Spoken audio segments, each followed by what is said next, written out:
We're a weekly gaming podcast where our mission is simple: to bring to light and discuss topics that have an impact on our gaming hobby, and at the same time, highlighting our diverse gamer community, also remaining dedicated to our origins. Guardian down. Join me, Todd the Gator, and my co-host Kingsley Mack as we invite a rotating list of guest co-hosts every week to join us at the Guardian Down Roundtable. And now, let's get to it.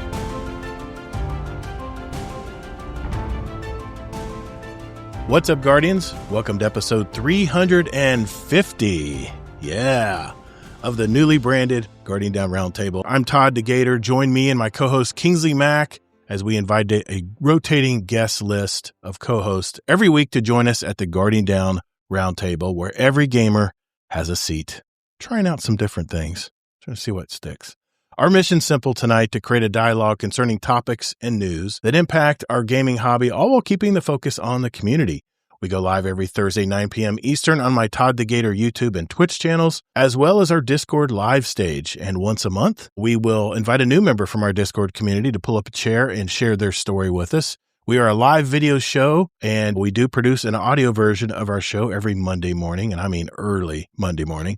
We love live shows, and we love interacting with our chat. So if you're in the chat tonight, be sure to jump in and interact with us. If you got your comments or questions, be sure to put them in the chat tonight. We'll be sure to address them when we see them pop up. But let me get things started here with my co-host from the great state of Utah, Mr. Kingsley Mack. How you doing tonight, Mike? Hey, I'm doing great. And it's actually not just me, for 3/4 of the U.S., we get the podcast on late Sunday night. Oh, that's right. That's right. It's 12. Yeah. It's 12. It's Eastern. 12:02 Eastern. That's right. You do get it on Sunday night. 3/4 of the U.S. gets it on Sunday. Yes. That's right. Dang, you called me out.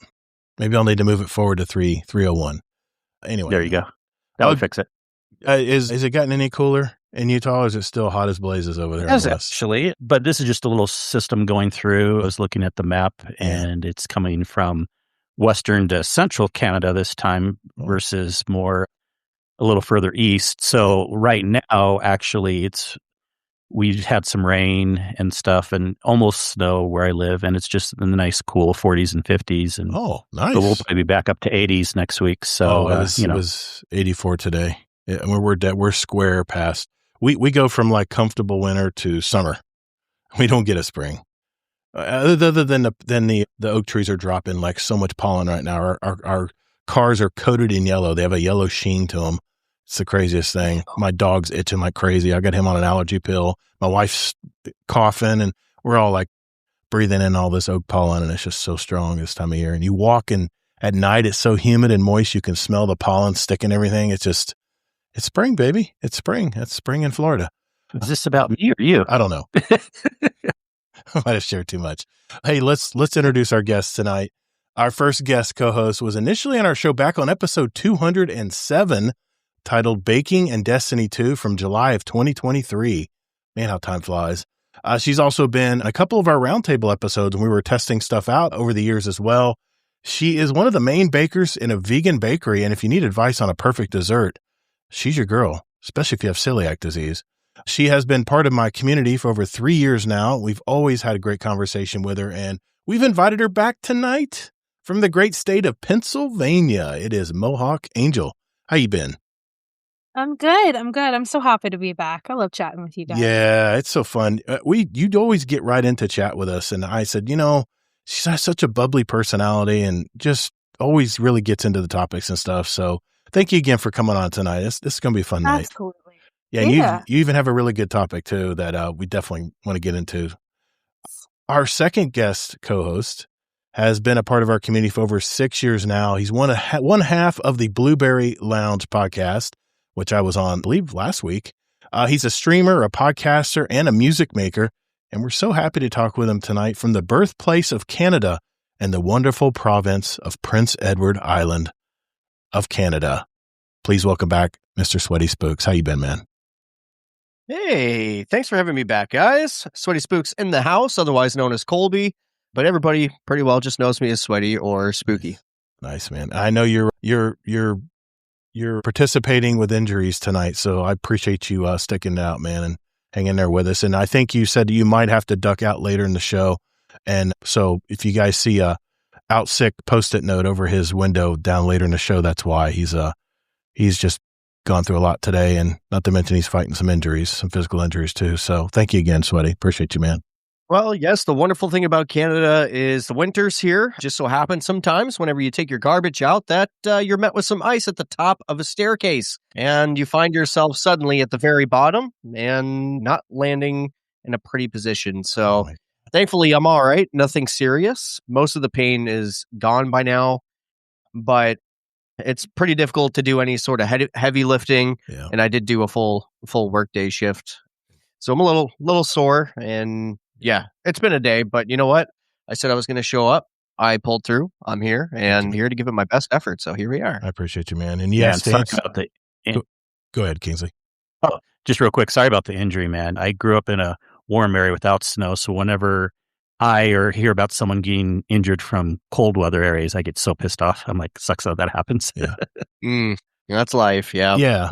And answer your question in the pre-show, yes, if there was snow on the ground in Florida, we would not know what to do with it. That's for damn sure. And not even mention ice. I wouldn't. You lick the yellow snow. That's what you do with Is that it. what you do? Okay. Even if it's yellow? Yes. Even if it's a little yellow? Okay. All right. It's like it's really flavorful. It's Kingsley, nature's that's the lemonade. tip that I give when people ask for tips at restaurants too. Exactly. Yeah. Oh my God. Well, thank you guys for coming on tonight. It's good to catch up with you guys. And we'll catch up a little bit more later in the show. But first, what's going on tonight? What are we doing on the show tonight? First, we're actually gonna start things off by hearing Mohawk Angel's topic for tonight, where she asked the question, is gaming dying? Or put it another way, why are we so quickly bored of newly released video games today? Next, Kingsley Mack is back in with his Kingsley's Corner with a K, where we'll catch up with any current news or gaming or tech or whatever Kingsley has on his mind this week. Next, we're going to take a break from the discussion, check in with our weekly Destiny Roundup, where we'll highlight any news and information concerning Bungie, Destiny 2, and Marathon. Then it's on to our topic number 3, where Mr. Sweaty Spooks here will help explain to me why Pokemon and its collector card community has become so phenomenally successful these days.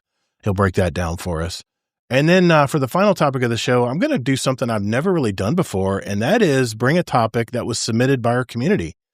And it was such a great topic that I'm really curious where everyone here stands on it. So I'll explain later in the show about that. Next, I'm going to give my review of my March game of the month, and that is Marathon.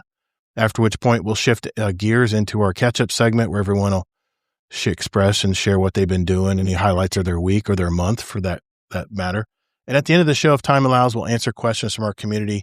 So if you have any questions for us, the only place to put them is our podcast questions channel in our Discord community, and we might read them aloud tonight on the show. And remember, if you want to send us a voicemail or an email, remember to go to guardiandowncast.com to find out more about how to do that. So if everyone's ready, let's roll. Hey Guardians, even though we're now the new Guardian Down Roundtable, all the ways you can contact us are the same. Just go to guardiandowncast.com where you can email us, write us a review, send us a voicemail that we might air on the show, by the way, and even listen to past episodes where you can also search for a particular guest of the show. You know, I use this every week to find past episodes that our guest roundtablers are from, so you can go back and hear them and hear their story. guardiandowncast.com.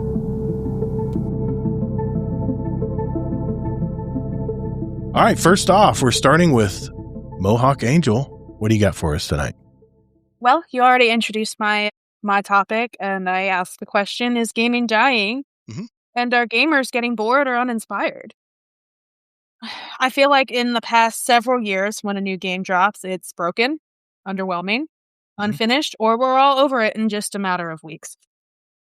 When's the last time you bought a game at release and were truly satisfied by it? Marathon aside, I know y'all enjoy your marathon. I did not, which is fine. I don't think I'm alone in thinking that gaming just isn't what it used to be. When a game came out, it became your favorite game for a few months. The first one I remember I couldn't put down was Borderlands 3. I still get cravings to play it, to rerun the story just one more time. I did start it 6 months after release, but that's beside the point. Now it's the same thing over and over again. New release, big hype, and 2 weeks later, we're over it Marathon aside, again, player base is killing it. Y'all are so hyped over this game, and I love it. Okay. Yeah. Are games not designed to last anymore? Mm. Are they officially designed to spike interest? Marvel Rivals, for example, it's a big game I play. There's a huge community created by Elmer Fudd and Slice of Beef, if y'all know who those people are. We see tons of hype for a new character, a new map, even a new game mode. And then 3 weeks later, engagement drops off, lobbies are hard to get into, and matches are just kind of boring. I don't remember the last time I got super excited over a match, and don't even get me started about competitive. But that's another thing. Game boredom. Aren't games supposed to keep us from getting bored in the first place? Battle passes, challenges, weekly objectives. We're not playing for fun anymore. We're doing chores for cosmetics, currency, emotes, and more. On top of it, the passes cost money. So you better get them done so you don't waste your money. Have you stopped playing a game the moment you finish a battle pass? I do it with Rivals all the time. I finish it, I buy it, and then bam, I have the cosmetics. What am I supposed to do with them now? Cool, I'll wear them. But I probably only care about one character in the list of 8 that received cosmetics for that battle pass. The biggest example, I think, for all of this is Fortnite. We're finally seeing Fortnite start to decline after 9 years of gameplay. 2017, Fortnite officially came out. It's not dead, but it's also not dominating in the ways that it used to. We've recently seen the releases of characters like Sabrina Carpenter, the girls from K-pop Demon Hunters, and Chappell Roan. All fantastic ads, but it was to get quick engagement. And I know a lot of lady gamers hopped on all 3 of those because, yeah, it's exciting. And they know it too because Epic just dropped 1,000 of its employees because they know that their game is declining and they don't have the funds anymore to keep all of those people around. But maybe it's us. Maybe we're insatiable. I can count on one hand how many games actually have my attention right now. Phasmophobia, Marvel Rivals, Arc Raiders, and maybe Rainbow Six Siege. Oh, and Fortnite. I'm kind of on a Fortnite kick. But we're cycling through them and just can't stick around. I know when Destiny 2 had all of its changes with power level and all of that, we saw a huge decline of its player base. Because it's not what we loved. Everything got changed around so quickly. Although maybe our expectations are also just too high for games these days. So I asked the question, so are games getting worse and dying, or have players just changed? Yeah, it's a good question. I mean, yes, very well done. My topic kind of ties in a little bit. It kind of cabooses on to the end of your statement. But anybody want to answer that question first before I chime in?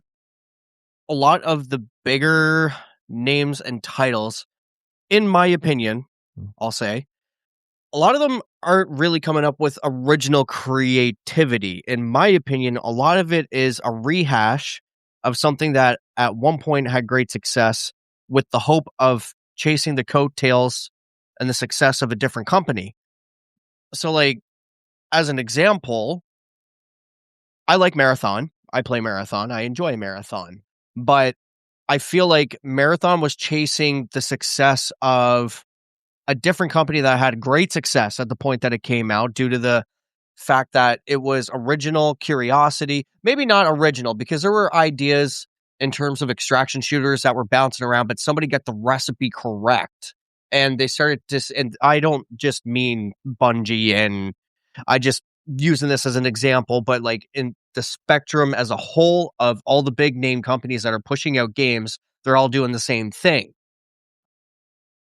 Whereas you get Arc Raiders, which is, they're not really an indie studio anymore. They're actually a company of former EA employees that didn't agree with the business models and things like that. And they wanted the freedom to explore their creativity and come out of the guide rails that were placed by the corporates and to flex their creativity again. It's like an artist giving different colors of paint rather than the same 5 to paint more pictures with, as an analogy. So I think what we're seeing is we're seeing different paintings, but it's all the same paint until somebody comes along and has a palette of different paints and colors.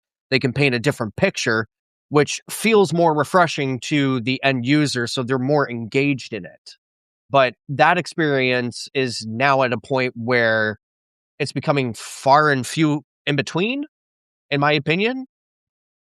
And I think that's just kind of like a very generalized synopsis of what's going on. Kingsley, you had something you want to say?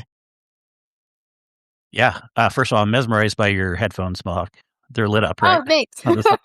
Yeah. Yeah, sure was last time. Great topic. And of course, I'm going to have a nuanced answer. And I definitely agree with what you're saying, but I think I'm coming from it from a different point of view.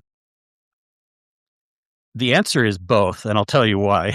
Because first, as far as people like how they play games, we all know that's definitely a personality thing.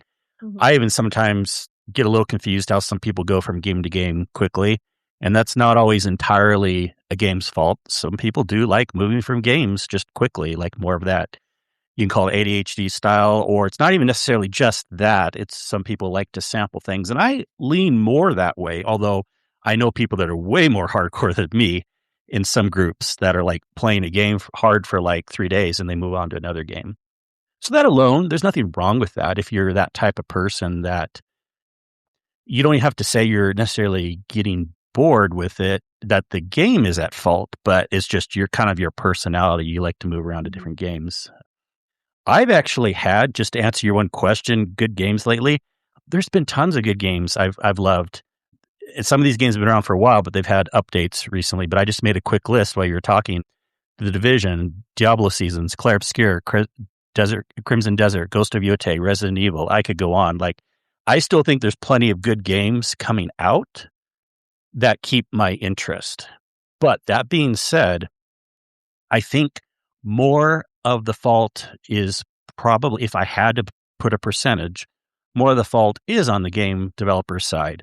And this goes along with something I've been saying for a long time, actually, on the show and other places, that I think we've said it everyone said it for years, but like, I really think we're coming up here quick on a huge gaming correction where we are going to have less games this year in general. Games are getting spread out more and more. And we're going to have a huge downturn, a big correction, and due to several reasons. I mean, costs both on their side and also on consumer side, not having enough money to buy all the games. Companies being greedy, firing people, even if a game's doing okay, and then you set this circular motion where you have less developers to make the next releases good. We're just going to have a period of time where we're going to have less games coming out, or they're going to have bigger and wider times before the next games. So I do think there's definitely some issues that are going to cause us to have things like that. But I think there's still plenty of games that people can have interest with out there if they look around. Maybe people haven't looked at indie games, or maybe they haven't looked at some of these other games. And hey, if you're the person that has the ADHD personality of like doing a game for like a few days or a couple weeks and then moving on, there's nothing wrong with that. As long as you then realize that, well, you may run out of games at some point sooner than other people. And maybe that's okay too. Maybe then you move on to watching a TV show or something else. So, of course, that's my nuanced answer, as always. Yeah, JD Kent in the chat says, if you played games since the 80s, and I have, every game feels like something I've played before. When was the last time you played a game that was inventive? It was Destiny 2. Actually, Destiny. I've played lots. I just mentioned a bunch. Yeah. Destiny was the first game that broke me away from my siloed community of Call of Duty. And graphics absolutely are better in new games. But the systems in place have to be there to create that loop, that activity loop, right?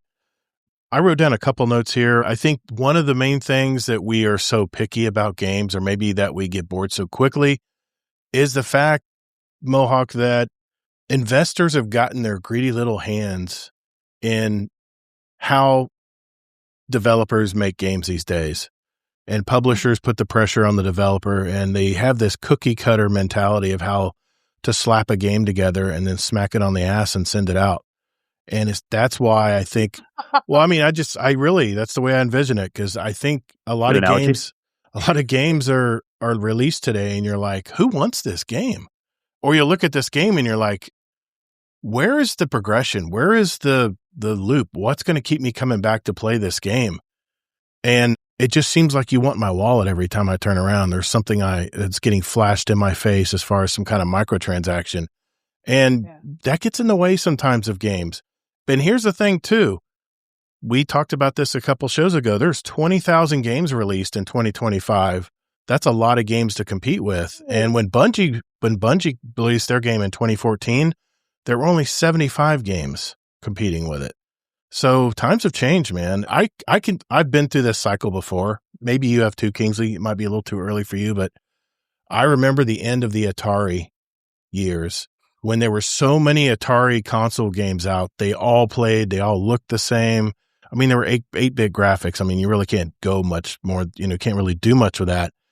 But we were flooded with these Atari games, and they've got more and more abstract. And there just wasn't anything inventive that was fun to play. There was probably a few exceptions. But then, like I said, Nintendo came out and changed the whole game. They brought out different graphics. They brought out all kinds of different types of games that we loved. And, Duck Hunt. I mean, think of it. You got a freaking gun. You're shooting ducks in the air, and the dog's always getting in your way. Things like that. I think we're to that today.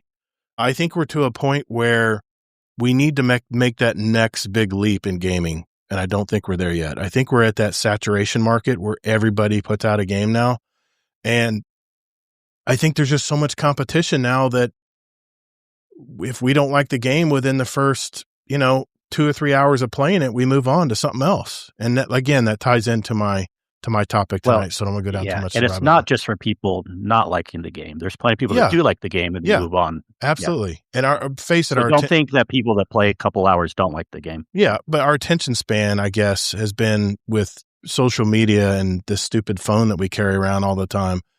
It's trained us not to pay attention very long or to get easily distracted and shift our focus on I think that might have. I would say I know people can have that personality. It's not. I wouldn't blame it on social media. It's okay to have an ADHD personality where you move from. My wife is like that, and there's nothing wrong with that. But what my point is on there with Kingsley is not so much that we're all goldfish brain now. It's just that we've been trained to be that way now more than ever. I mean, before there were phones, we didn't have these distractions all the time. We didn't have this input. We didn't have this dopamine rush every time we looked at something, And then the third thing I wrote down was a lot of communities are siloed. We have a lot of communities. Mohawk, you mentioned them. Fortnite, Call of Duty, Counter-Strike too. All these games have their own communities. Roblox, just talked about that last week. They have these siloed communities where they go in these communities and they're never seen again. That's all they play is the Roblox players. And you never see them trying other games because they go down those, what I call the black hole games, the games that you just are always playing the new version of, but it's the same stuff, but that's just what you like to play. And you play the same thing over and over again. And when something new comes out, you're like, it's not Destiny. I'm out. It's not Call of Duty. No, that's just you. That's just you. It's not Call of Duty.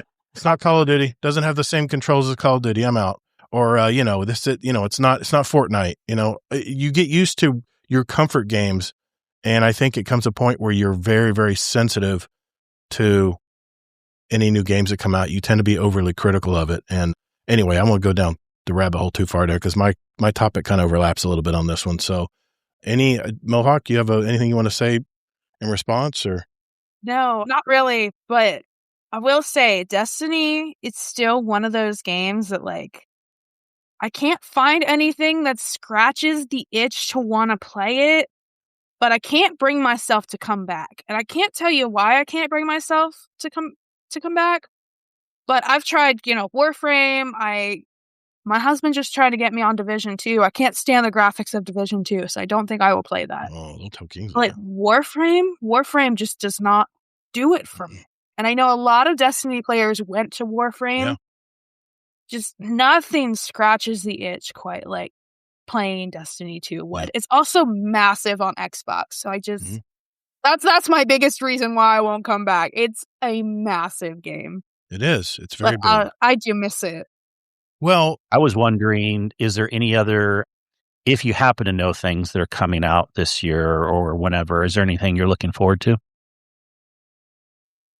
If it does release, I'm kind of looking forward to GTA 6. yes, we've all been waiting. Right on. Yeah. I mean, it's Florida, man. And I think like a lot of this, just in my opinion, in terms of the main concern here, mostly relates to multiplayer games. Because the thing that single player games, well, because it's a single player, like they have to make sure their world that they've created for you is robust and to keep you engaged. And the other thing, like Kingsley mentioned, in terms of personalities, different genres and personality traits and all that whatnot, like Kingsley likes exploration games. So if there's a game that has exploration, there is a unimaginable like depth that you can go to when it just comes to exploration alone. Compound that maybe with collecting, compound that with maybe lore. So like there's never a shortage of busy work. But like as an example, Claire Obscura, I've heard nothing but good stuff. I haven't played it from beginning to end myself yet, but fantastic single player game, right? So I'm thinking that the biggest genre that's affected by this is multiplayer games, in my opinion. Yeah, it can be, because I will say that for me, but see, some still do better than others. Like, the way, however, Diablo and Division are seemingly able to keep their seasons going, it keeps me interested. And Destiny used to kind of be able to do that, but not as much these days. So so you're right. When you're doing games that are live service, that is probably definitely way more on the company side than the person's side, because it's hard to put out continual content all the time for live service games. And a lot of companies can't do it well, and a few can. And that's a hard one, Swaddy. Hey, it's a great topic, Mohawk. And when you mentioned it, I'm like, yes, go with that one. Because it definitely happens. I mean, we don't catch ourselves, but yeah, we are so. Oh, I can't talk because I mean, all I did was play Destiny for the longest time, and I'm kind of seeing the light now. I'm forcing myself to play a game every month now, and it's opened my eyes to not getting so frustrated when I don't know how to play the game right off the bat. Realize it's a learning process, and once I take that in and realize that every player goes through this, even though their comfort game is shooting aliens in the face, it's nice. It's a nice change. I got to say it is. And with the Destiny, the reason why you can't get yourself to come back to Destiny, it's out of sight, out of mind, Mohawk. Because if you're in the Destiny world and you're playing Destiny every day, you're getting reinforced by that dopamine. But when you get and there's nothing to play, and Bungie drops the ball and doesn't talk to us for 6 months, you tend to wander into these other communities, and that's why you play Marvel Rivals and other games like that. And that's where your friends are playing, so that's where you're going. Makes perfect sense. Now, this does kind of tie in, I think, to your topic, or it might have been a past topic. The new player experience is also a big thing. Yeah. I'm very picky about the games that I choose. That, like, if the tutorial isn't good, I'm even picky about graphics. If I don't like the way the graphics look, I'm done. I'm very picky. Think about it.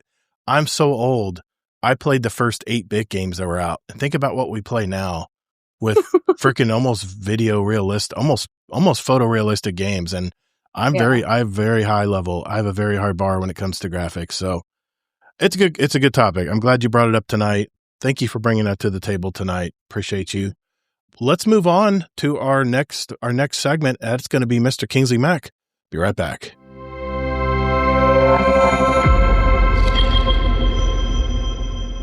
All right, for our second topic tonight, you know who it is. It's Mr. Kingsley Mac with his Kingsley's Corner.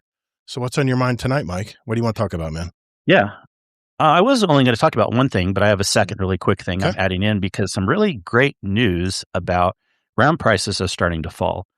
And not by tons, but this is really good news, because the reason why they're falling is actually because of, I don't know if anyone's heard, but there was a massive OpenAI RAM deal that collapsed because, again, these companies are crazy.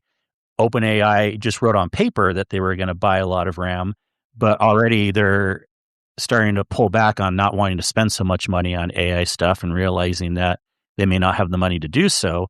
So that immediately helped RAM prices because guess what? If OpenAI is not gobbling it all up, then consumers in the regular market can start getting RAM a little bit easier again. And they haven't dropped tons yet. But if this continues, we actually could be looking towards the best case scenario, which I was thinking it was going to be more medium to worst case. The best case scenario by, a lot of this RAM dropped from $5 to $40 depending on the kits.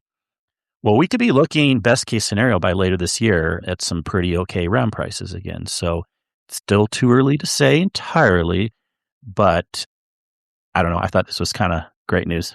Yeah, correct me if I'm wrong, but I think the financing deal fell through for them.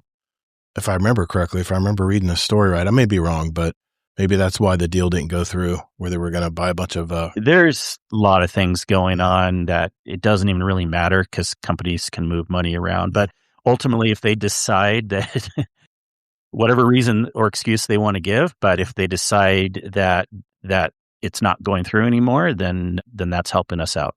Yeah, I got you. We've said a lot of things on AI in the past on the show, and I have nothing against it. I just think it needs to slow down a little bit. And if this is going to happen, then that's a good correction. I don't want to see a correction of video games, but I do want to see a correction of AI. Not a cancellation, just a correction. Oh yeah, I got words on that later. Yep, definitely. Yeah. All right. And then, but the main topic I was going to talk about is Apple's brilliant strategy with AI, chatbot stuff. Now, you may be thinking like, wait, what? Like Apple's not doing anything good with that. Well, that is true. But they finally, by sitting back and being patient and trying to decide what they were going to do, what's coming up here is going to be brilliant. Basically, the next update coming out, iOS 27, Mac 27, Apple's going to be promoting this as a smaller update. Because, sometimes people get a little overwhelmed, like, oh, we have another update this year. We don't need new features. We just want to keep things stable. Well, it's going to be one of those updates where they're saying, we're not really focusing on new features. We're just trying to stabilize everything and slow things down. But the one big thing they're doing is we're finally going to have full AI integration. But here's what they're doing. Now, they're still going to be using the Siri name, but Siri is going to tie into stuff. Now, we already kind of know this a little bit. I had been talking about for a while how Apple is working with Gemini with Google to be the AI. So out of the box, if you don't do anything else, Siri will be using the Gemini models, right? So Siri will finally work great. Everything's going to be good there.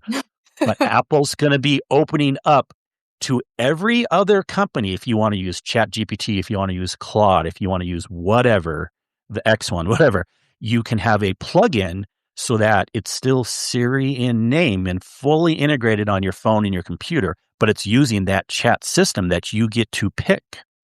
And here's where the brilliance comes in. It's going to be an AI marketplace. Apple is not making any of the AI, but they're going to make money off of it because if you integrate it into Siri, you go to the App Store, you're like, oh, I'm going to buy the ChatGPT subscription, which of course, the money going to ChatGPT, except for the 30%. Apple makes the 30% off of that because that's the marketplace right there.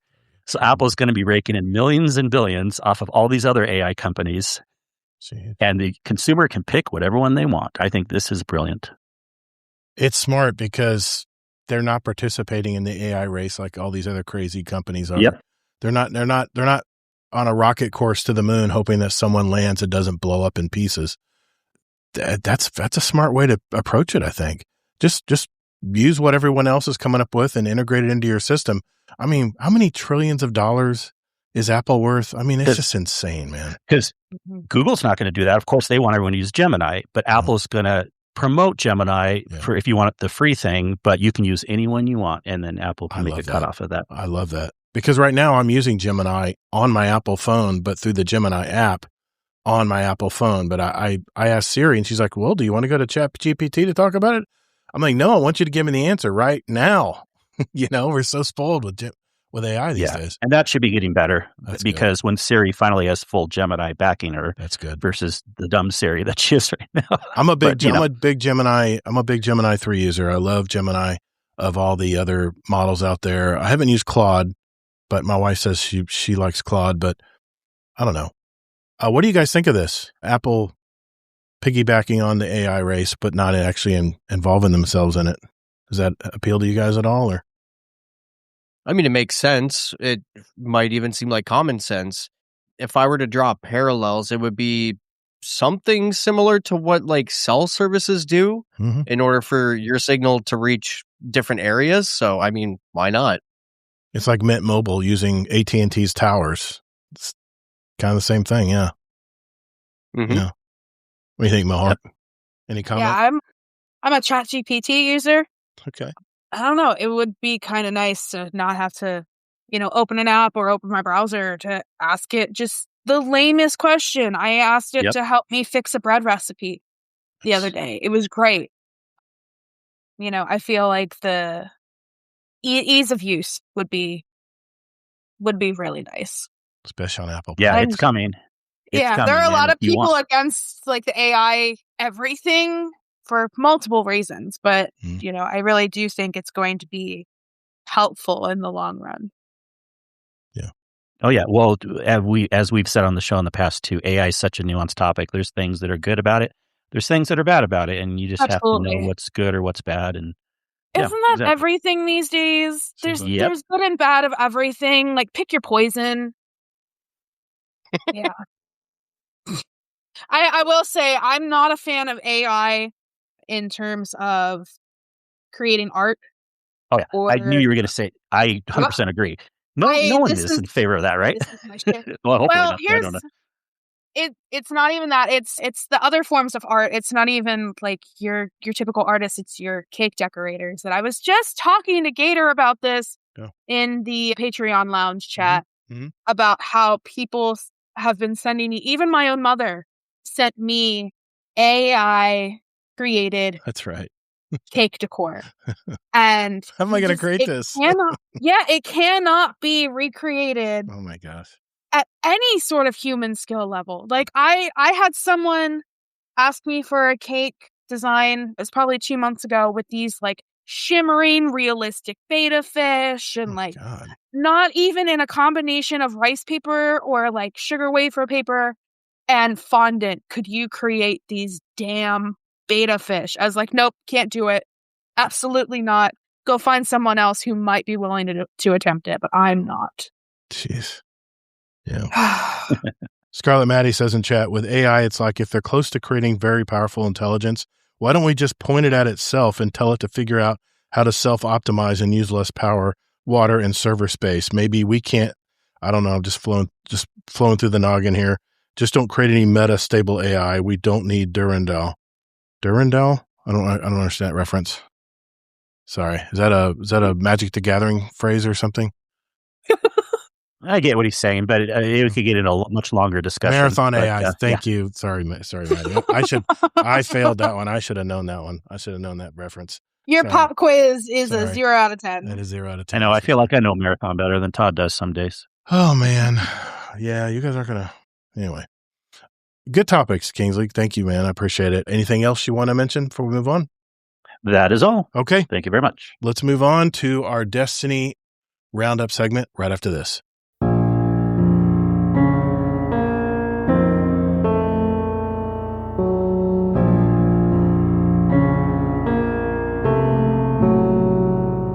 Now, as our homage to our roots as a Destiny podcast, we check in with Bungie. Just, hey, check in, see what's going on with Destiny 2 and now Marathon, I suppose. So here we go. First, in Marathon, they just had an update where they fixed an issue allowing slide cancel animations to keep momentum when either pulling out of equipment or the Thief's grapple device ability. So they fixed that. Little bitty things like the pinwheel, the destroyed wing entrance has been reopened now. There's improved overall loot rewards. A lot of little nitpicky things in there if you want to go through it. Even some of the UI and UX stuff. The escape key will now exit key binding menu instead of exiting settings. Anyway, and they fixed an issue causing certain codex entries to appear blank when viewing in Chinese. That's more of a localization issue. So, yeah, they're always improving and tweaking things. I did want to mention this. Joe Ziegler today did tweet out that there is a balance shakeup coming. He says, we're looking to make some changes in the next couple of patches to adjust some of the outliers in the combat space that we've both seen in our observations and heard from the feedback all across our various and plentiful channels we watch. Some of these changes will likely be coming in the next patch. The next set will likely be arriving a week after. So here's some areas they're focusing on. Bubble shields being too easy to get, too powerful to use. The knife scaling is too easily to godlike power levels. Thermal scopes being way too present and dominant. Snipers being too strong in all scenarios. And they're going to give Vandals and Recon a little more oomph to match their counterparts. Yeah, they are a little weak. Also, we're adding some stuff that can help add texture to the outcomes of fights. And there's a couple secret things he mentioned here. A new item to give solos a more common option when downed. Prison Pocket, maybe? That wouldn't be that. Probably not. But probably not. Secret, another secret, a new item to give more merciful option between crews. There'll be a lot more goodies in the upcoming patches and more details as the patch notes go live. Thank you again for keeping the feedback flowing. Yada, yada, yada. Thank you, Joe Ziegler. Yeah, he's communicating a lot. As far as this week. Amazing news. Yeah, it is. It's good. Wait, hold on. I mean, this is, again, this is huge news. Yes, like, it, and by the 14th of the latest, the 7th or the 14th, all this will be coming out. Mm-hmm. And it shows you, again, we know this is Desert Crimson, we know this is Marathon. Games can come out with updates quickly and make a lot of great changes. Yeah. And again, we're probably not seeing that in Destiny, mostly because of the engine, but also because they're just not putting as much development into it. But I just think it's amazing. I don't look, two things can be true. And just because it's not happening in Destiny doesn't mean I'm not happy that it's happening in Marathon. I think it's amazing news. Really good news for all the people that like Marathon, that all these updates are coming through quick. Yep, definitely. You can tell it's an updated engine. It's more flexible and they can make changes to it much quicker than they can in Destiny, it seems. All right, this week in Destiny for April 2nd, 2026, we have loads of info here, guys. Oh, shoot. April Fools is already over. Never mind. We have a community within Guardian Games, week 2. It's called Guardian Games Gold. In this Guardian Games, we want to see the contributions of your team's victory in action, whether it's your boss melting skills and Rush remixed, your best-in-class fashion sense of your class, or your most heroic pose on the tower podium as you score medallions for your team. Show us how you're celebrating this year's event in our new community challenge going for the Guardian Games Guardian. Geez, I sound like I was from Milwaukee or something. Community challenge going for the Guardian Games Gold. The rules are simple. Capture a moment, a highlight, or the kind of incredible feat that best represents how you're delivering the W for your class in this year's Guardian Games. We know that's a rather broad proposition, but it's very intentional. You can make art, take a cool screenshot, assemble a video montage, even craft puppets and stage a play. The choice is up to you. Capture a minimum of 2 screenshots for your submission. For submission formats other than screenshots, please include 2 work-in-process images. We like to see your work, no AI. Post the submission to Blue Sky, Twitter, Instagram, or Reddit, and include the hashtag Guardian Games Gold to help us find it. That's pretty much it. And to reward you for your effort with a golden age emblem shown below, and it's pretty nice.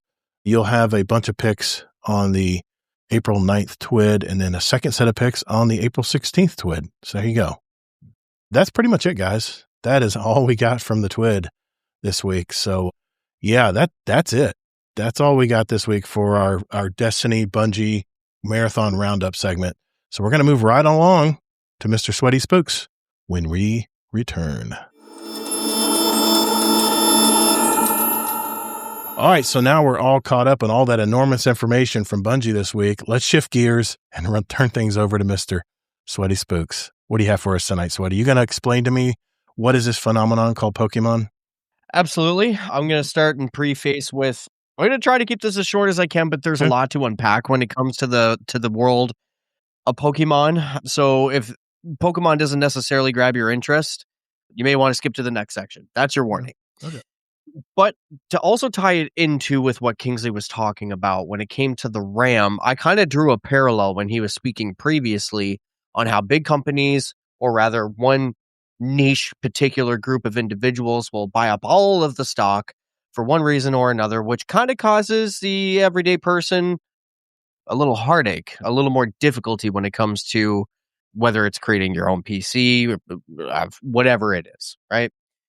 So recently, so I've been a fan of Pokemon since 1996, 30 years. This year, being 2026, would mark the 30th year anniversary that Pokemon has been around.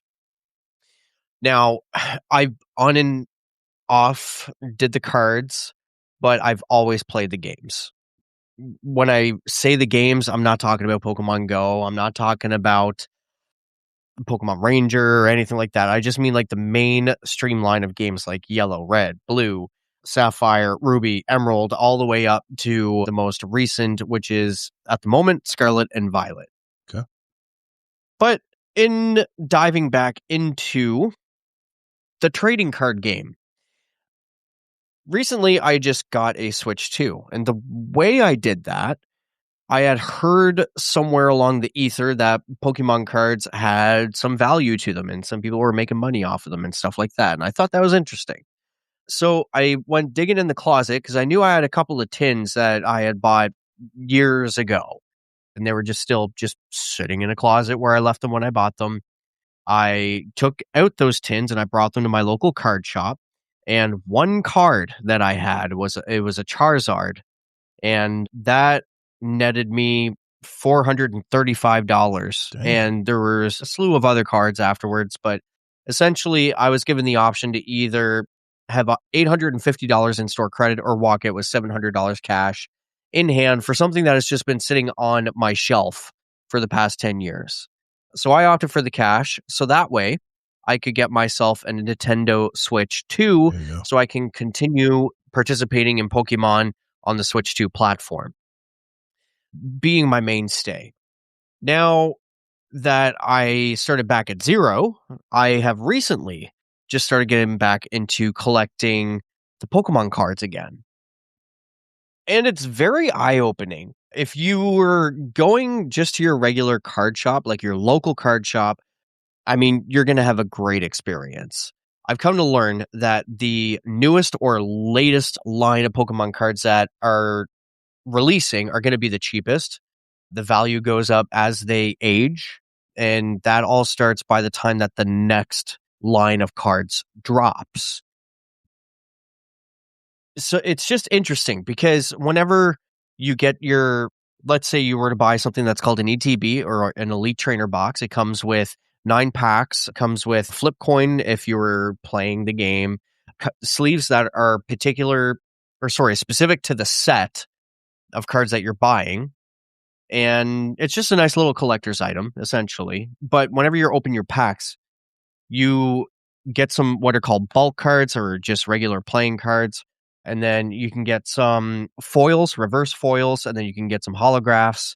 But what I'm learning is that there's now new rarities of cards, not just full arts, but something that is called an SIR, which is Secret Illustrated Rares. So in another 10 years, a Secret Illustrated Rare is going to be some big money. It's interesting coming from a collector's point of view. Now, the reason I'm bringing all of this up is in where I'm tying it back to Mr. Kingsley Mack's topic is the topic of scalpers. Because I didn't really understand, I understood that they were a nuisance for the community. I knew that they drove up prices, but I didn't understand what, why, or how it all worked. So to give an exact example, the most recent line of cards that had released in my local area anyways it's called Perfect Order. It is a sub-line from the Mega Evolutions line of cards that are being released. And I got a ETB, otherwise known as an Elite Trainer box. And it comes with a promo card. That promo card is probably worth maybe $5 right now. But if I were to go online in my local Facebook marketplace or for whatever reason, there are people selling that card at $115 just because. So, and they're selling to people that are unawares of what all this is and what's going on. There are people that will go out there and spend that much money, admittedly, which is why it keeps happening. So essentially, scalpers, what they're doing is they're going to the cheapest places where they can buy these cards in bulk, in mass, taking most of the inventory without any care in the world about the actual hobby itself to resell it at a higher price. Basically, it's a flip, if you want to look at it that way, which is unnecessarily driving up prices and making stock minimal for those that are like genuine participants. And it's only a select few people that are doing this. So I could kind of understand where Kingsley was coming from when he was talking about the RAM earlier, because I was looking at my topic and I was like, I see what's going on here. So let's see how scalpers affect prices. They create artificial scarcity. New sets hit shelves or websites and are wiped out almost instantly, leaving nothing for everyday collectors and casual players or kids, or anyone who just wants to buy at normal retail. Forces everyone else onto the secondary market, where prices skyrocket due to low supply and high demand. So an ETB that should cost $50 to $60 MSRP often ends up selling for $150 plus right after release. Singles cards get inflated too, and it's really frustrating. But whenever you kind of see how that works, you learn to stay away from the private individual sales, or at least there are routes that could be considered trusted, but it requires a lot of research and just being familiar with the environment that is the trading card game, which is kind of half the reason why I stayed out of it, because the whole idea of all of this just seems scary to me. But we have a local card shop in my town where I live. There's multiple different card shops. Actually, over the weekend, we went to our neighboring province, New Brunswick, or in American terms, our neighboring state. We call it province because Canada's weird.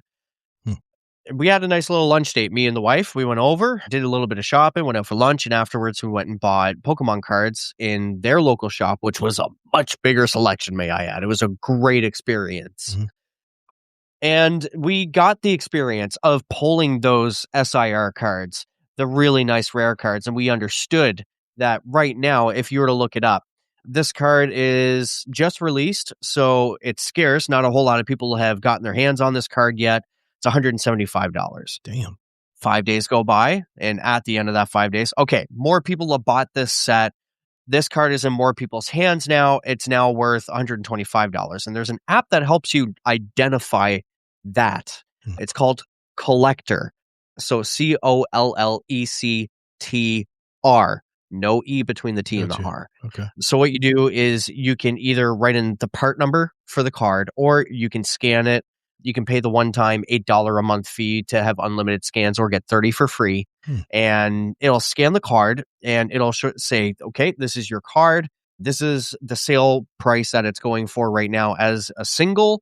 And the cool part about these cards that's new to the scene that I have never seen growing up 30 years ago is you can get these cards graded. And I think this has been a service that's been around for a while, but like I was unaware of it. So now, once you're a part of the hobby, you kind of get to see it. So let's say you have that $100 card. In about 10 years, ungraded, that card may be $500. You get it graded, and let's say it's a 10 out of a 10. Complete, pristine card, perfect spacing, no damage to it. That $100 card could be worth anywhere between $15,000 to $25,000.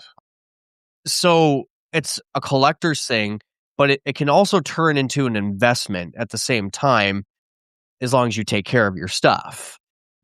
But, you know, it's a fun little hobby thing, and that's really all it is. So that's kind of what I'm getting into now. In terms of just in the world of Pokemon and the games itself, the environment of Pokemon, why has Pokemon been so popular all these years? It's a collector's thing, 100%. Not only is it a collector's thing, but you get a new world with each region or Pokedex for that region. So you get some exploration. Excuse me, I'm burping. I'm trying not to burp in the mic. Forgive me. You get a new region. You get the fun of adventure and exploring. You get the collecting thing going on. And then on top of all of that, there's like the mechanics and recipes involved that will allow you to essentially chase a target Pokemon. So what I mean by that is RNG plays a big factor in Pokemon as a whole.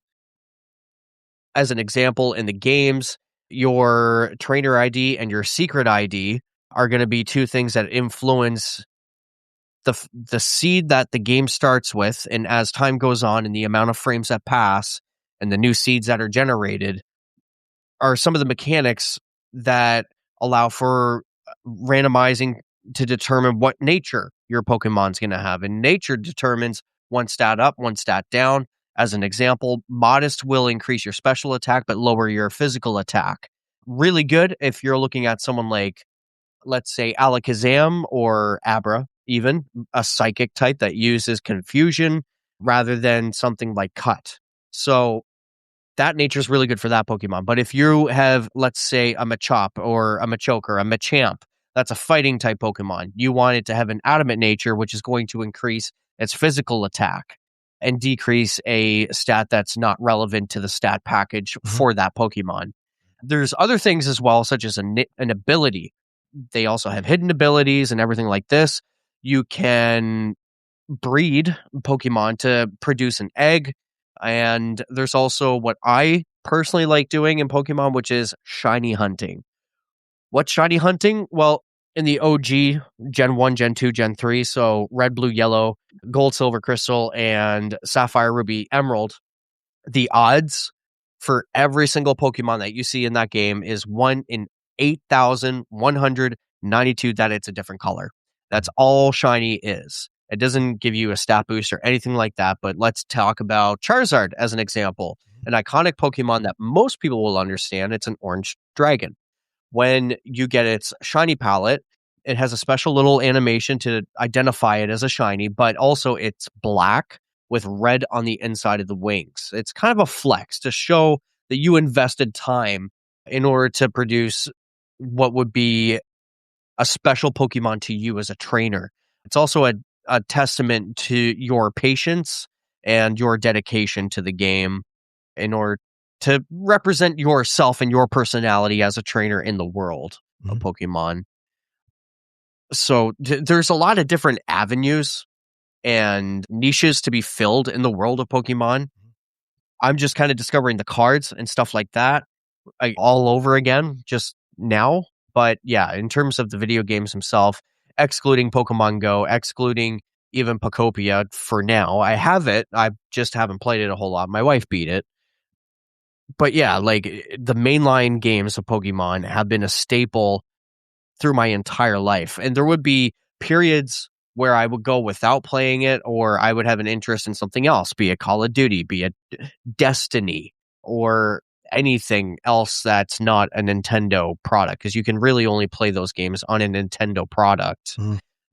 You know, but like it's always been one of those things that I always come back to. And every time I come back to it, I dive into it hard, because it's like I always have a chase in the game. And it does have multiplayer faucets to it as well, but it's not necessary in order for you to enjoy what Pokemon has to offer to you as a player, but it is a nice bonus. Now, of course, if you're trying to complete your Pokedex, you're going to have to do some type of multiplayer, whether it's local area network or over the internet at some point. You're going to have one version of the game, somebody else is going to have the other, and there's going to be exclusive Pokemons to each title that you're going to have to trade back and forth in order to either trade evolve, such as Ghastly into Haunter. Now, from Haunter to Gengar, you need to trade it in order to get Haunter to Gengar. Same thing with Kadabra to Alakazam. So what they're trying to do with the different versions, Red and Blue, Ruby and Sapphire, Scarlet and Violet, is each world has exclusive Pokemon, and in order to complete your decks, you would have to trade with somebody that has the other exclusives. So it at the time that it come out, there was no internet gaming. It was literally a link cable between your two Game Boys. So you would have 7, 8, 9, 10-year-old boys in elementary school going to the bathroom to do a trade on their Game Boys or something like that. Like that's how it all started. Remember my son doing that. Yep. But it was a way to encourage social interaction, encourage to play with your friends. And a lot of the time it's like, oh, I found this. Oh, well, I found that. No way. And especially once you get into shiny hunting, there is a large audience out there that really enjoy. Like I still to this day have not found any other game that can reproduce the dopamine hit that comes from literally performing the definition of insanity of doing the exact same thing over and over and over again, expecting a different result, because the RNG aspect, you could get that shiny Pokemon in your first 5 attempts, or it could be on 70,000. And the longer it goes, the more boring it gets, and it's hard. But when it finally shows up, I've had moments where I've knocked my computer chair back, stood up screaming back and forth, had my wife yelling at me to shut up because I'm too loud. And it's like I said, just the biggest dopamine drop that I've ever felt in any gaming franchise ever. And I mean, if it's on stream, it's awesome too, because your audience, if they happen to be there the moment it happens, like they're just as excited to see you get it. And they're gifting subs and all this whatnot. It's just a big hype moment is what it is. Yeah. Yeah. So well, I'm curious because there's a lot of tabletop card games out there. Magic the Gathering being one we talk about just last week with Destiny's thing. Yu-Gi-Oh! Yeah, Yu-Gi-Oh! I mean, you can really get into it. And I'm curious, 30 years this has been going on. I'm curious if the pandemic actually reinvigorated. I know Pokemon Go was all what you wanted to do because we wanted people to go outside, during the pandemic. And I wonder if that had something to do with the resurgence of it. If do you think that had something to do with it, or has it just been a strong, solid game all the way through? Has it had any dips in its lifetime, you think? It's definitely not had any dips in its lifetime. But I will say that with the pandemic, that certainly soared the trading card game aspect of it. Same thing as across the board, whether it's video games or watching movies. Like I know that you're a big movie buff, Todd. It's the same thing with the trading card games. Most people are home and wanting to collect things. There would be streamers that would. There's people that will pay streamers to not just for the box, but like with a surplus to have them open the cards on stream and then ship those cards to them. Like they'll pay almost double for whatever reason because they can, I guess. Jeez, it's insane, but it's a big market. I know there is a podcasting guru named Pat Flynn. He's very big, multimillionaire, who started a Pokemon channel during the pandemic because he wanted to do something with his son. I'm trying to remember the name of the channel now because it's on the tip of my tongue, but dude, he's got 2 channels now with Pokemon, and he does a daily short. Do I open it or do I leave it sealed? It's like do I open it or do I leave it sealed? And he's got t-shirts with that saying and everything. And when he does open it and it's not that great, he says, I should have left it sealed. It's like a daily little contest, to see what they're going to get. And, I guess that's a dopamine hit, I mean, it's like, that's why we play Call of Duty and kill someone and we go, oh, yes. Or, any type of game we play. But another question I had about Pokemon, and forgive me, I'm a Gen Xer. I didn't have Pokemon around. This is something my son got into. Do you actually play with your collector cards when you're playing Pokemon against someone else? Or do you keep those separate from your playing cards that you play where you're playing? I mean, because there's games you can play, right, with Pokemon?